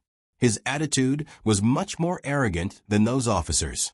Mu Qingchen's expression did not change much. He was still young Master Ruyue, who was unparalleled in elegance. "Lord Xiao." Gu Jiao felt an inexplicable undercurrent. It seemed that Lord Xiao and Mu Qingchen did not get along well. The young man called Lord Xiao sneered and said, "Young Master Qingchen, you said that this person from the Zhao kingdom is a doctor that you invited for the Duke. It's not that I don't trust you, but this is a serious matter. Young Master Qingchen is still young. I'm worried that you'll be used by others." Mu Qingchen's eyes turned cold. "What does Lord Xiao want?" The young man smiled and said, "Isn't he going to treat the Duke's illness? Then let him treat it." Mu Qingchen said indifferently, "If he can't be cured, will Lord Xiao punish us for deceiving you?" The young man smiled gently and said, "Young Master Qingchen, you're exaggerating. How can I be disrespectful to you? It's this person from the lower kingdom who deliberately deceived you. It's all his own idea. It has nothing to do with you." Gu Jiao thought, "Very well. When the gods fight, I, a little brat from the Zhao kingdom, will suffer." A quarter of an hour later, Gu Jiao sat in Mu Qingchen's carriage. In fact, Gu Jiao could refuse. It was obvious that Lord Xiao and Mu Qingchen had old grudges and wanted to use this as a pretext to make a fuss. If she didn't go, Mu Qingchen would be the only one to take the blame. However, she had always been a person who could distinguish between kindness and hatred. Mu Qingchen casually threw a prescription to Gu Jiao and said in a low voice, "Memorize this. When you go to the Duke's mansion later, put on an act and come out. Do you know how to take the pulse? It's okay if you don't. Remember to put 3 fingers on the outside of the wrist, near the radius." He frowned when he saw that Gu Jiao didn't say anything. "You should know about the radius, right?" "Yes, I know." Gu Jiao nodded and continued to read the prescription in her hand. "Bezoar, musk, pearl, cinnabar, realgar, coptis," Mu Qingchen whispered again. "It's okay if you can't cure it. He won't kill you. He's only doing this to make sure that you're a real doctor. He's also humiliating me. You just have to pretend to be a doctor and don't expose yourself." Gu Jiao gave a vague reply. Mu Qingchen thought that Gu Jiao was seriously memorizing the prescription, so he didn't disturb her. The carriage arrived at the Duke's mansion under the escort of the young man and the officials. "Master Qingchen, we're here." The young man rode the horse and said. Mu Qingchen looked at Gu Jiao and asked, "Have you memorized it?" "Yes." Gu Jiao returned the prescription to him. Mu Qingchen and Gu Jiao got down from the carriage. The young man didn't get down from the horse when he entered the academy. However, when he arrived at the Duke's mansion, he immediately got down and handed the horse to the officials beside him. He told the gatekeeper where he came from. The gatekeeper entered the mansion and reported to them. Master Qingchen, Lord Xiao, please come in. Gu Jiao entered the Duke's mansion. She became more and more confused as she walked.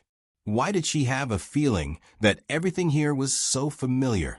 Soon, they arrived at a secluded courtyard under the guidance of the gatekeeper. Gu Jiao blinked. Wait, wasn't this the courtyard she came to yesterday? Master Qingchen, Lord Xiao, accompanied by a familiar female voice, a madam in a luxurious purple dress walked over with the help of a maid. Gu Jiao recognized her voice. Wasn't she the madam from yesterday? Was she revisiting the old place? Second madam. Lord Xiao made a fist salute. Master Qingchen also nodded slightly to greet her. The second madam was surprised. Why did you two come together? The young man smiled and said in a dignified manner, Master Qingchen found a doctor from the Zhao kingdom for the Duke. I specially escorted them to the Duke's mansion to treat the Duke's mansion. The second madam opened her mouth. Ah, I see. It was obvious that the second madam didn't believe that he would be so kind as to escort Mu Qingchen here. However, no one would expose the facade of the second madam.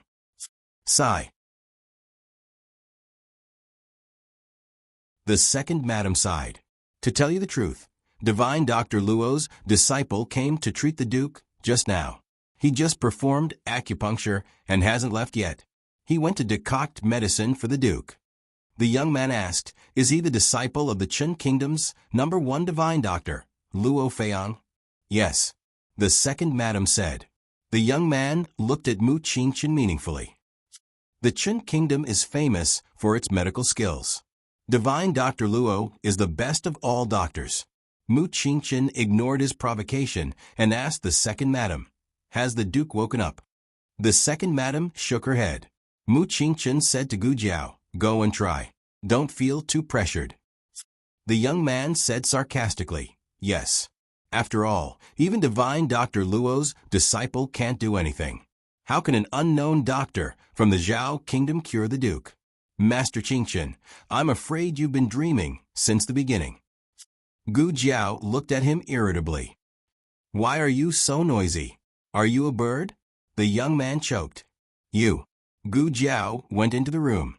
Mu Qingchen looked at Gu Jiao's back and seemed to be surprised by her reaction.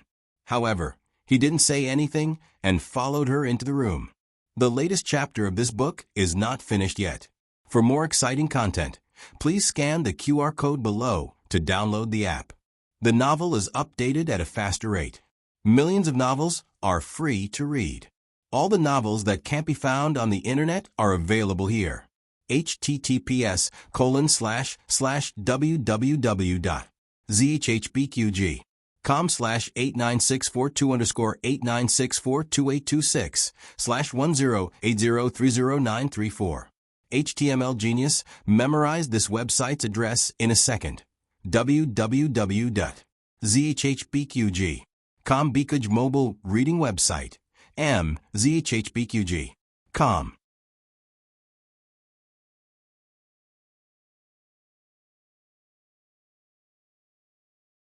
Chapter 625.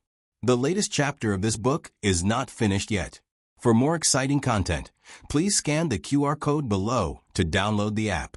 The novel will be updated faster. Millions of novels will be read for free. There are all kinds of novels that can't be found on the internet. After Gu Jiao entered, she opened the curtain and entered the inner room with ease. She walked around the screen and came to the bed.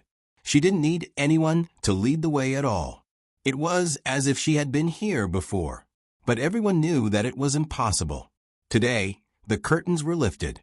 Gu Jiao saw the unconscious middle-aged man on the bed at a glance. Unlike yesterday, there were silver needles inserted into the acupuncture points on his head and arms. Just now, the second madam mentioned that the disciple of Dr. Luo of the Chun State had just performed acupuncture on the High Duke. Now, he went to decoct medicine for the High Duke.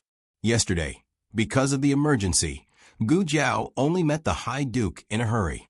She didn't feel his pulse or look at his face carefully. Now she saw it. It was not an exaggeration to say that his face was so thin that it was out of shape. But his bone structure was excellent, and his temperament was unparalleled. It was not hard to imagine that he was a gentle and elegant man before he fell into a coma. Gu Jiao suddenly had an indescribable feeling in her heart. She didn't know why. Before feeling his pulse, Gu Jiao asked about the patient's condition. What happened to the High Duke? How long has it been? In the carriage, Mu Qingchen didn't tell Gu Jiao about the High Duke's condition, because Mu Qingchen just wanted to go through the motions. Mu Qingchen looked at Gu Jiao in astonishment, as if he felt that Gu Jiao was quite good at acting. However, this question was a bit difficult to answer.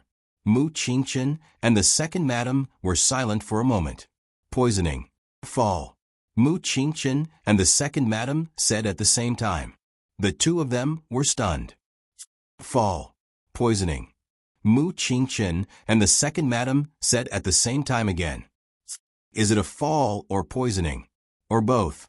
Gu Jiao asked. You'd better not hide anything. Otherwise, it may affect my judgment.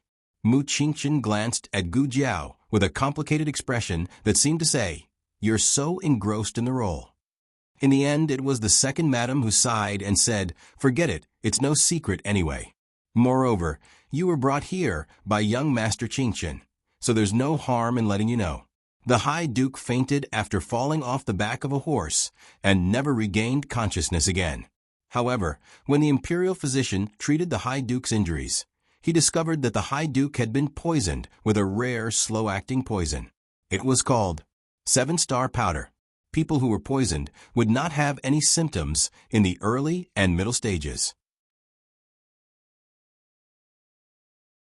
By the time the poison took effect, it had already penetrated deep into the organs, and there was no way to reverse the situation. Fortunately, the Duke has not been poisoned for long, and the imperial physicians have thought of ways to remove the poison from the Duke's body. The young man sneered, Young Master Qingchen, the medical skills of this junior doctor you invited aren't good enough. If he needs someone else to tell him the cause of the illness, what's the use of him? Mu Qingchen glanced at the young man coldly. Gu Jiao was not affected at all. She continued to ask, Did the High Duke not wake up after the antidote? The second madam shook her head. No. Gu Jiao asked again, How long has he been in this state? The second madam said, More than 3 years. If it had been more than a year, the High Duke could be considered a vegetable. Gu Jiao asked, How was his physical condition before he fell off the horse? Has he ever been seriously ill since he was young? Did he have a stroke before the accident? The second madam shook her head again. No. The High Duke has always been healthy. I've never heard of him being seriously ill or having a stroke since he was young. After all, he's still so young. In the second madam's opinion, stroke was an illness that only the elderly would have. The High Duke had just turned 40 this year, so how could he have a stroke? Brain deformity, degeneration, and metabolic diseases could be ruled out. Gu Jiao felt that it was more likely that the High Duke had an acute injury. Gu Jiao then asked if the High Duke had ever drowned or suffocated, and the answer she got was no. It seemed that the main cause of the High Duke's illness was the horse accident. Mu Qingchen frowned and gave Gu Jiao a look that said, It's almost time to recite the prescription. She didn't have to act so realistically. Gu Jiao ignored Mu Qingchen's look. She was observing the patient's condition. In fact, she didn't intend to touch the silver needles in the patient's arm. She planned to wait for Dr. Luo to come and take the needles away before treating him. But at this moment, she noticed that the High Duke's facial features twitched slightly. First, his eyelids twitched, then his eyeballs moved irregularly, and then the corners of his mouth seemed to twitch uncontrollably. Generally speaking, every profession had its own rules.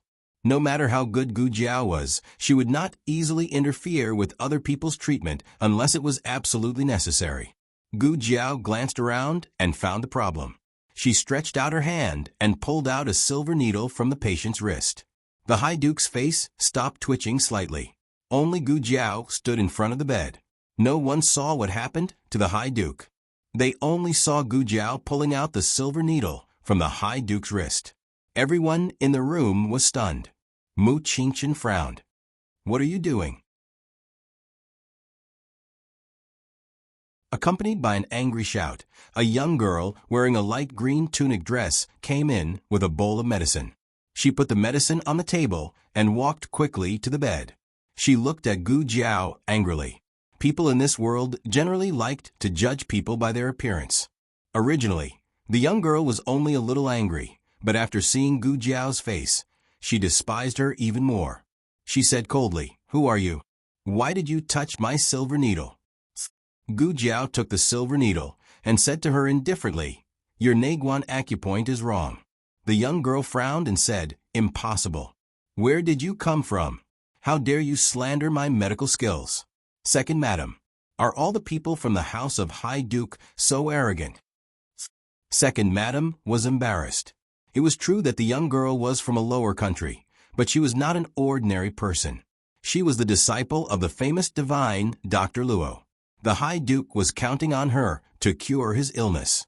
The young man smiled and said, "This is the Zhao country's physician that young Master Qingchen specially invited for the High Duke." He emphasized the two words Zhao country. Who didn't know that the Zhao country and the Chun country were like fire and water? Last year, the Chun country was defeated and had to pay the Zhao country a lot of money. The young girl looked at Gu Jiao with an unfriendly gaze. How was this a grudge between peers? This was national enmity. Second madam, do you also think that my needle is in the wrong place? The young girl asked. Of course, second madam didn't think so. The young girl was divine Dr. Luo's disciple. How could she make such a mistake? In fact, the young girl's needle was in the right place. It was just that the angle was slightly off. Gu Jiao didn't know what situation she was in. Was she anxious, or was she careless because of pride? The young girl said arrogantly, "Second madam, since you don't believe in my medical skills, why don't you find someone else?" "High Duke, I don't want to treat him." "Absolutely not." Second madam hurriedly urged her to stay. Miss Mu's medical skills are brilliant, and she is divine Dr. Luo's disciple. Other than Miss Mu, who else can treat the High Duke? These words were a bit exaggerated. It wasn't that the Yen country didn't have more experienced doctors, but either they couldn't find one or the doctor's method wasn't effective. They could only pin their hopes on other doctors. They originally wanted to invite divine Dr. Luo, but divine Dr. Luo injured his leg and couldn't come. Thus, they recommended his disciple, Mu Xian. So far, Mu Xian was the most skilled doctor that the High Duke family could invite. Second madam couldn't offend her. As for this young master, he was brought here by Mu Qingchen. It was reasonable to say that second madam should give him some face. However, Mu Xian had fallen out with her. Second madam could only brace herself and offend Mu Qingchen. Second madam said apologetically, "Young Master Qingchen, thank you for inviting a doctor for the High Duke. Since Miss Mu has the confidence to treat the High Duke, we don't need to trouble this little brother." These words were exactly what Mu Qingchen wanted. Originally, the two of them came here to go through the motions. Being rejected by second madam saved them the risk of being exposed. Mu Qingchen said, "It's a pity that we weren't able to help. I hope the High Duke wakes up soon." Shao. Before Lu Lang could finish his sentence, Gu Jiao had already placed the silver needle on the bedside table and turned to check the patient's pulse. Mu Xian saw this, and her eyes turned cold. "What are you doing?" She rudely stretched out her hand to pull Gu Jiao. Gu Jiao's hand was next to the silver needles. If she pulled, the silver needles would be displaced. Gu Jiao gave her a backhand slap. A crisp slap resounded. Mu Xian was stunned. Not only was she stunned, second madam and the young man were also stunned. Was she so arrogant? Mu Xian flew into a rage. "You!" He asked me to slap him. Gu Jiao immediately pushed the blame to Mu Qingchen. Mu Qingchen. Gu Jiao said fearlessly, I'm indebted to young Master Qingchen for trusting me to treat the High Duke. Whoever stops me from treating the High Duke is going against young Master Qingchen. Mu Qingchen couldn't help but twitch the corner of his mouth. Gu Jiao said faintly, young Master Qingchen, don't worry. Even if it wasn't for the 1,000 taels that you promised me, I would still do my best to treat the High Duke. Mu Qingchen's mouth twitched again. He couldn't help but clench his fists. Without moving his lips, he gritted his teeth and said, You've overdone it. Gu Jiao turned to check the High Duke's pulse. She didn't bring the medicine box. Firstly, she didn't trust this group of people and didn't want to expose the secret of the medicine box to them too early. Secondly, this group of people didn't trust her. If she really brought it, she didn't know how the young man called Lord Xiao would interrogate her. If she really needed to use the instruments in the medicine box, she would come back tomorrow. She didn't believe that Lord Xiao would keep an eye on her in the High Duke's residence every day. Gu Jiao's 3 fingers accurately rested on the High Duke's wrist. Mu Xin hated this person for touching her patient. However, when Mu Xin looked at the silent Mu Qingchen, she gritted her teeth and suppressed the anger in her heart. She snorted coldly and said, It wasn't easy for me to stabilize the High Duke's condition. In a few days, the High Duke will wake up. But now you actually found a dabbler to interfere with my treatment. I'll say the ugly words first. This will greatly affect the effectiveness of my treatment. If the High Duke doesn't wake up, please don't put the blame on me. The second madam wavered. This little brother, Gu Jiao, ignored her. After checking the High Duke's pulse, she directly pulled out the silver needles. Mu Xion's expression darkened to the extreme. Gu Jiao then opened the High Duke's eyelids. Move aside. You're blocking the light. Mu Qingchen frowned, but he still cooperated and moved aside. The second madam really didn't want to move aside, but she couldn't afford to offend Mu Qingchen. The young man slightly narrowed his eyes and moved to the side. Then, as though he didn't mind the commotion, he smiled and said to Mu Xian, Miss Mu, please move aside. Don't delay the treatment of this Zhao country's genius doctor. Mu Xian disdainfully said, I've never heard of any divine doctor in Zhao country. As soon as she said that, she seemed to have thought of something and her expression slightly froze. But soon she shook her head. Impossible. The doctor who cured the plague at the frontier fortress was a woman. When Gu Jiao examined the High Duke, she found a very obvious scar growth at the back of his head. Gu Jiao suspected that he had fractured the base of his skull, which led to some degree of nerve damage or brain damage. Gu Jiao asked, Second Madam, do you still remember the High Duke's nose and ears leaking fluid after he was injured and in a coma? The second madam was stunned. Leak what? Gu Jiao explained. It looked like his nose was running.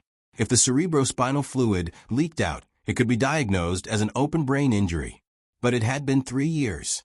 Even if the base of his skull really was fractured, it should have healed by now. Gu Jiao gave up on this topic and said, with the High Duke's current condition, acupuncture and medical treatment won't have much meaning. Mu Xian's face darkened. Then tell me what good method you have. Gu Jiao said, I don't have a good method for the time being. Let his relatives talk to him more. This was called family therapy among medical students. Actually, there was also hyperbaric oxygen therapy and physical therapy, but those required a certain amount of equipment. The probability of a vegetative person waking up was very low, so even if all 3 types of therapy were used, it might not be successful. Mu Xian sneered. You were so powerful that I thought you really had a good method, but it was just a trick to fool people. She then turned to look at Mu Qingchen. Young Master Qingchen, I didn't mean to offend you, but you might have been deceived by some scoundrel. Not everyone in the country knows real medical skills. The second madam's expression didn't look good. If talking could make the High Duke wake up, then they had been looking for medical treatment everywhere for the past few years in vain. Didn't you say in the carriage that you have a secret ancestral prescription? It's specially used to treat people who are unconscious. Mu Qingchen winked at Gu Jiao. It was indeed a prescription for unconscious people. Although it couldn't cure the High Duke, it wouldn't be a bad thing. No. Gu Jiao didn't take the bait. Mu Qingchen was speechless. The second madam gave Mu Qingchen face again. Shi Ye's face couldn't help but turn cold. Young Master Qingchen, I've troubled you to come here today. The High Duke's residence appreciates your kindness to the High Duke, but I hope you'll keep your eyes open in the future. Don't trust anyone so easily. Guards, send the guests away. Mu Qingchen closed his eyes, suppressing the anger he felt because of Gu Jiao. The young man couldn't help but laugh. I'll properly report young Master Qingchen's kindness to the High Duke to the Crown Prince. Mu Qingchen's blood was boiling, but he said calmly, Xiao Lulang, let's go. Oh. Gu Jiao and Mu Qingchen left. The second madam was extremely vexed. She held a handkerchief and patted her chest. Then she turned to Mu Ru Xian and said with a smile, Miss Mu, I've offended you just now. I'll have to trouble you to treat the High Duke's illness. Ah, madam. The maid in the room suddenly shouted. The second madam's face darkened. What are you shouting for? You're so rude. The maid pointed at the bed, flabbergasted. The High Duke, he's moving his hand. The latest chapter of this book isn't finished yet. For more exciting content, please scan the QR code below to download the app. The novel will be updated at a faster rate. Millions of novels will be read for free. All the novels that can't be found on the internet are available here. https://www.zhpqg.com/89642826/1080297888. HTML Genius memorized this website's address in a second. www.zhpqg.com Biku Go mobile reading website. zhpqg.com.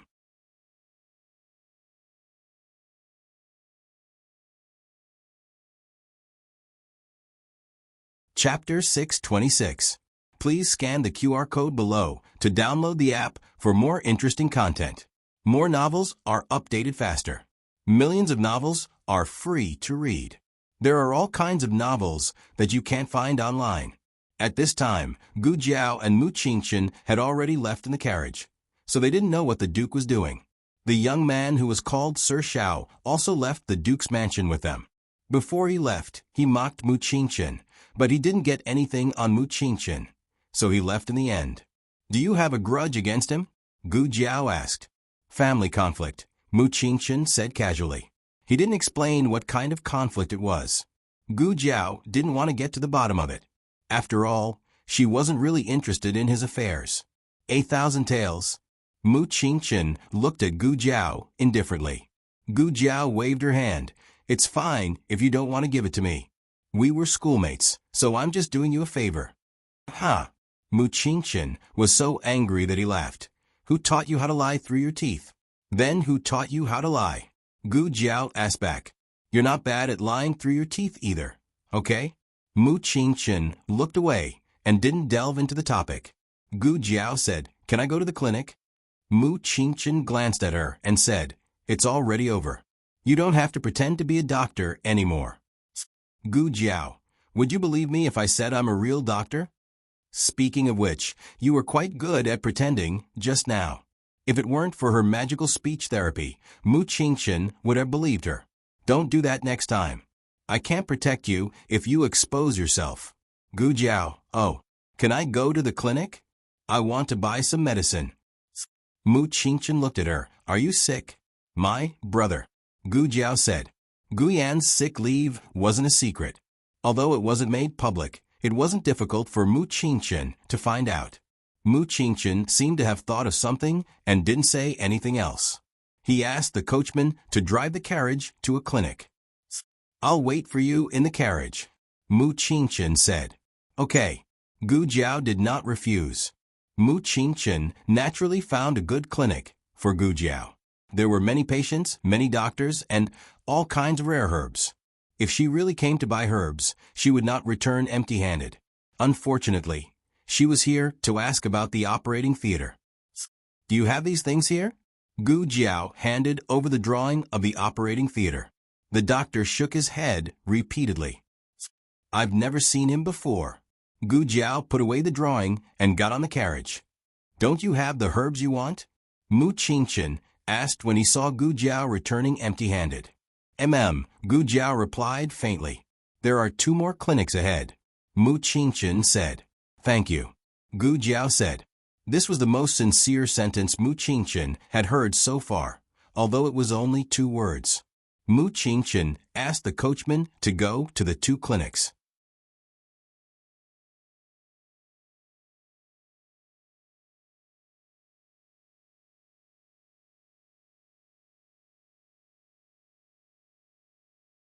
This High Duke was an influential figure when he was young.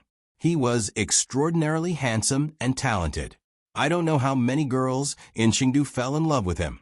Master Lu's face suddenly darkened. How could his wife praise another man in front of him? What happened to him? Madame Nan had been away from the Yan kingdom for too long. She didn't know the situation in Chengdu in recent years. Gu Jiao said he was poisoned 3 years ago and fell off a horse. He became a vegetable. A vegetable? Madame Nan was confused. He's in a coma. Gu Jiao explained. Mistress Nan exclaimed, You mean the living dead? It turned out that people in a vegetative state called the living dead. Gu Jiao said, You can say that. Mistress Nan sighed regretfully. How could this happen? Duken's life is full of misfortunes. Gu Xiaoshan didn't understand. He's the Duke of the Yan Kingdom. How can his life be full of misfortunes? Madame Nan sighed again. You don't know. Duke lost his mother when he was young. He lost his wife when he was young. Then he lost his daughter. He's a lonely person. Gu Xiaoshan was speechless. So miserable. When people were at home, it was inevitable that they would gossip. Since the conversation had reached this point, Madame Nan decided to tell the children about the Duke's deeds. Duke was the eldest son of the old Duke. The old Duke's wife passed away early. She didn't leave him a younger brother or sister. After the old Duke remarried, the second wife gave birth to a son and a daughter. The Duke was generous. He treated his concubine's younger brother and sister very kindly. They got along well with each other. After the old Duke passed away, as the eldest son, he inherited the position of Duke, and Gu Jiao said, So the second wife I saw in the mansion is his sister-in-law? Madame Nan nodded. Yes, he only married 1 wife in his life. He never had a concubine. Gu Jiao touched her chin. In ancient times, there were few men who were so loyal. Then his wife, alas. Madame Nan didn't know how many times she sighed tonight. Master Lu's face darkened. What?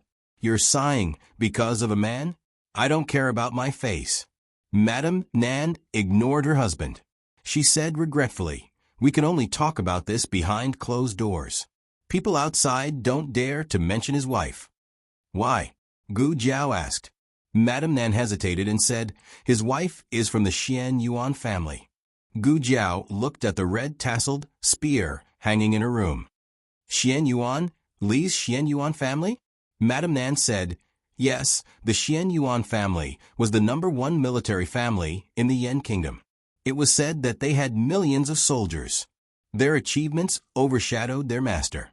The children of the Xian Yuan family, regardless of gender, were all brave and good at fighting. Unfortunately, the Xian Yuan family walked the path of rebellion. Since ancient times, rebellion didn't end well. The powerful Xian Yuan family was no exception. The Imperial Army and the Xian Yuan Army fought to the death. The generals of the Xian Yuan family all died. Duke N's wife went to the battlefield to save her father and brother. Although she was pregnant, she still went to the battlefield. In the end, she also died. She couldn't save the baby in her belly. She only left a 2-year-old daughter. This incident almost implicated the House of Duke. The king of the Yan Kingdom forced the Duke to hand over the remnants of the Xian Yuan family, which was the 2-year-old daughter. The Duke spent a lot of effort and even resigned from his official position to save his daughter's life. The children of the Xianyuan family were not so lucky. All the men with the surname of Xianyuan were killed, and the youngest was just a baby in swaddling clothes. The women were all sent to the musical house, and since then became musicians. Gu Jiao said, "The king of the Yan kingdom is a tyrant." Madame Nan smiled bitterly. Not everyone is determined to be a benevolent king like the king of the Zhao kingdom. Gu Jiao frowned and asked, "Madame Nan just said that the duke lost his daughter. But wasn't the child protected?" Madame Nan smiled and shook her head. The king hated Xian Yuan Li to the core. How could he really let his grandson go? After Duke An resigned from his official position, he handed the house of Duke to the second branch to take care of. He left the capital with his daughter and found a paradise to live in seclusion.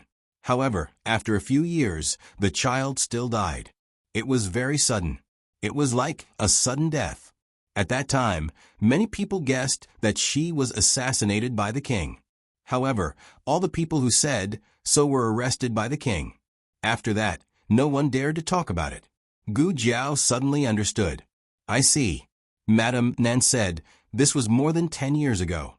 Now, who in the Yan kingdom still remembers the Xianyuan family? Maybe there are some who remember, but they don't dare to mention it. The king hated Xian Yuan Li.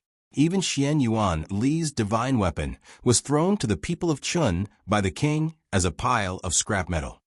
After dinner, Master Lu went to clean up the dishes. Madame Nan was still a little worried when she thought of what happened during the day. "Jiao Jiao, there are many eyes and ears in the house of Dukan. It's better if you don't go there, so as not to expose your identity." "Okay." Gu Jiao agreed. Madame Nan thought of something and continued to remind her. "And your desk mate, since he can have dealings with the house of Dukan, he must not be an ordinary person. Just make friends with him appropriately. Don't go too deep." Chengdu was a complicated place. Madame Nan was mainly worried that a good seedling like Gu Jiao would accidentally be noticed by others and get involved in the affairs of Chengdu. Gu Jiao understood that Madame Nan was doing it for her own good. She nodded. "Don't worry, Madame Nan. I will change my seat tomorrow. I won't sit with him." She and Mu Qingchen would not have any more interactions. Early the next morning, Gu Jiao went to the classroom. She came early, so there were not many people in the classroom. She saw Zhong Ding at a glance. She hesitated between Mu Qingchen and Zhong Ding, but still walked over with her school bag. Zhong Ding was stunned. "What are you doing?" Gu Jiao said, "I will sit with you today." Zhong Ding thought for a moment. "Are you afraid that those people will beat you? In fact, it's better this way. We can't make friends with people like young Master Qingchen. They will be jealous." Gu Jiao did not speak. "Lend me your homework." She forgot to do her homework yesterday. She only remembered it when she saw Zhong Ding reviewing her homework. Zhong Ding generously gave his homework to Gu Jiao. Mu Qingchen came to class again today. This was a new record for Mu Qingchen in the academy. He was the kind of person who wouldn't even come once in half a year and would never come twice in a row in his entire life. As soon as he entered the classroom, he saw Gu Jiao sitting next to Zhong Ding. He didn't say anything as he expressionlessly sat down in the last row of seats he had sat in yesterday. The square-faced guy who made trouble for Gu Jiao yesterday was the first of the 6 to enter the classroom. When he saw the empty seat next to Mu Qingchen, he grabbed his school bag and rushed over. "Qing, Qing, young Master Qingchen." Bang! Mu Qingchen put his school bag on the stool next to him. The square-faced guy had no place to sit. Gu Jiao practiced the red-tasseled spear until midnight last night. She did not sleep well and dozed off the whole morning. Which student can explain this sentence? In the lecture, the teacher looked at the students and asked, "Teacher." Mu Qingchen stood up and said, "Xiao Lulang knows how to do it." Gu Jiao almost pecked the rice on the table. The latest chapter of this book is not finished yet. For more exciting content, please scan the QR code below to download the app. The novel is more complete and updated faster. Millions of novels are free to read. There are all kinds of novels, that you can't find on the internet.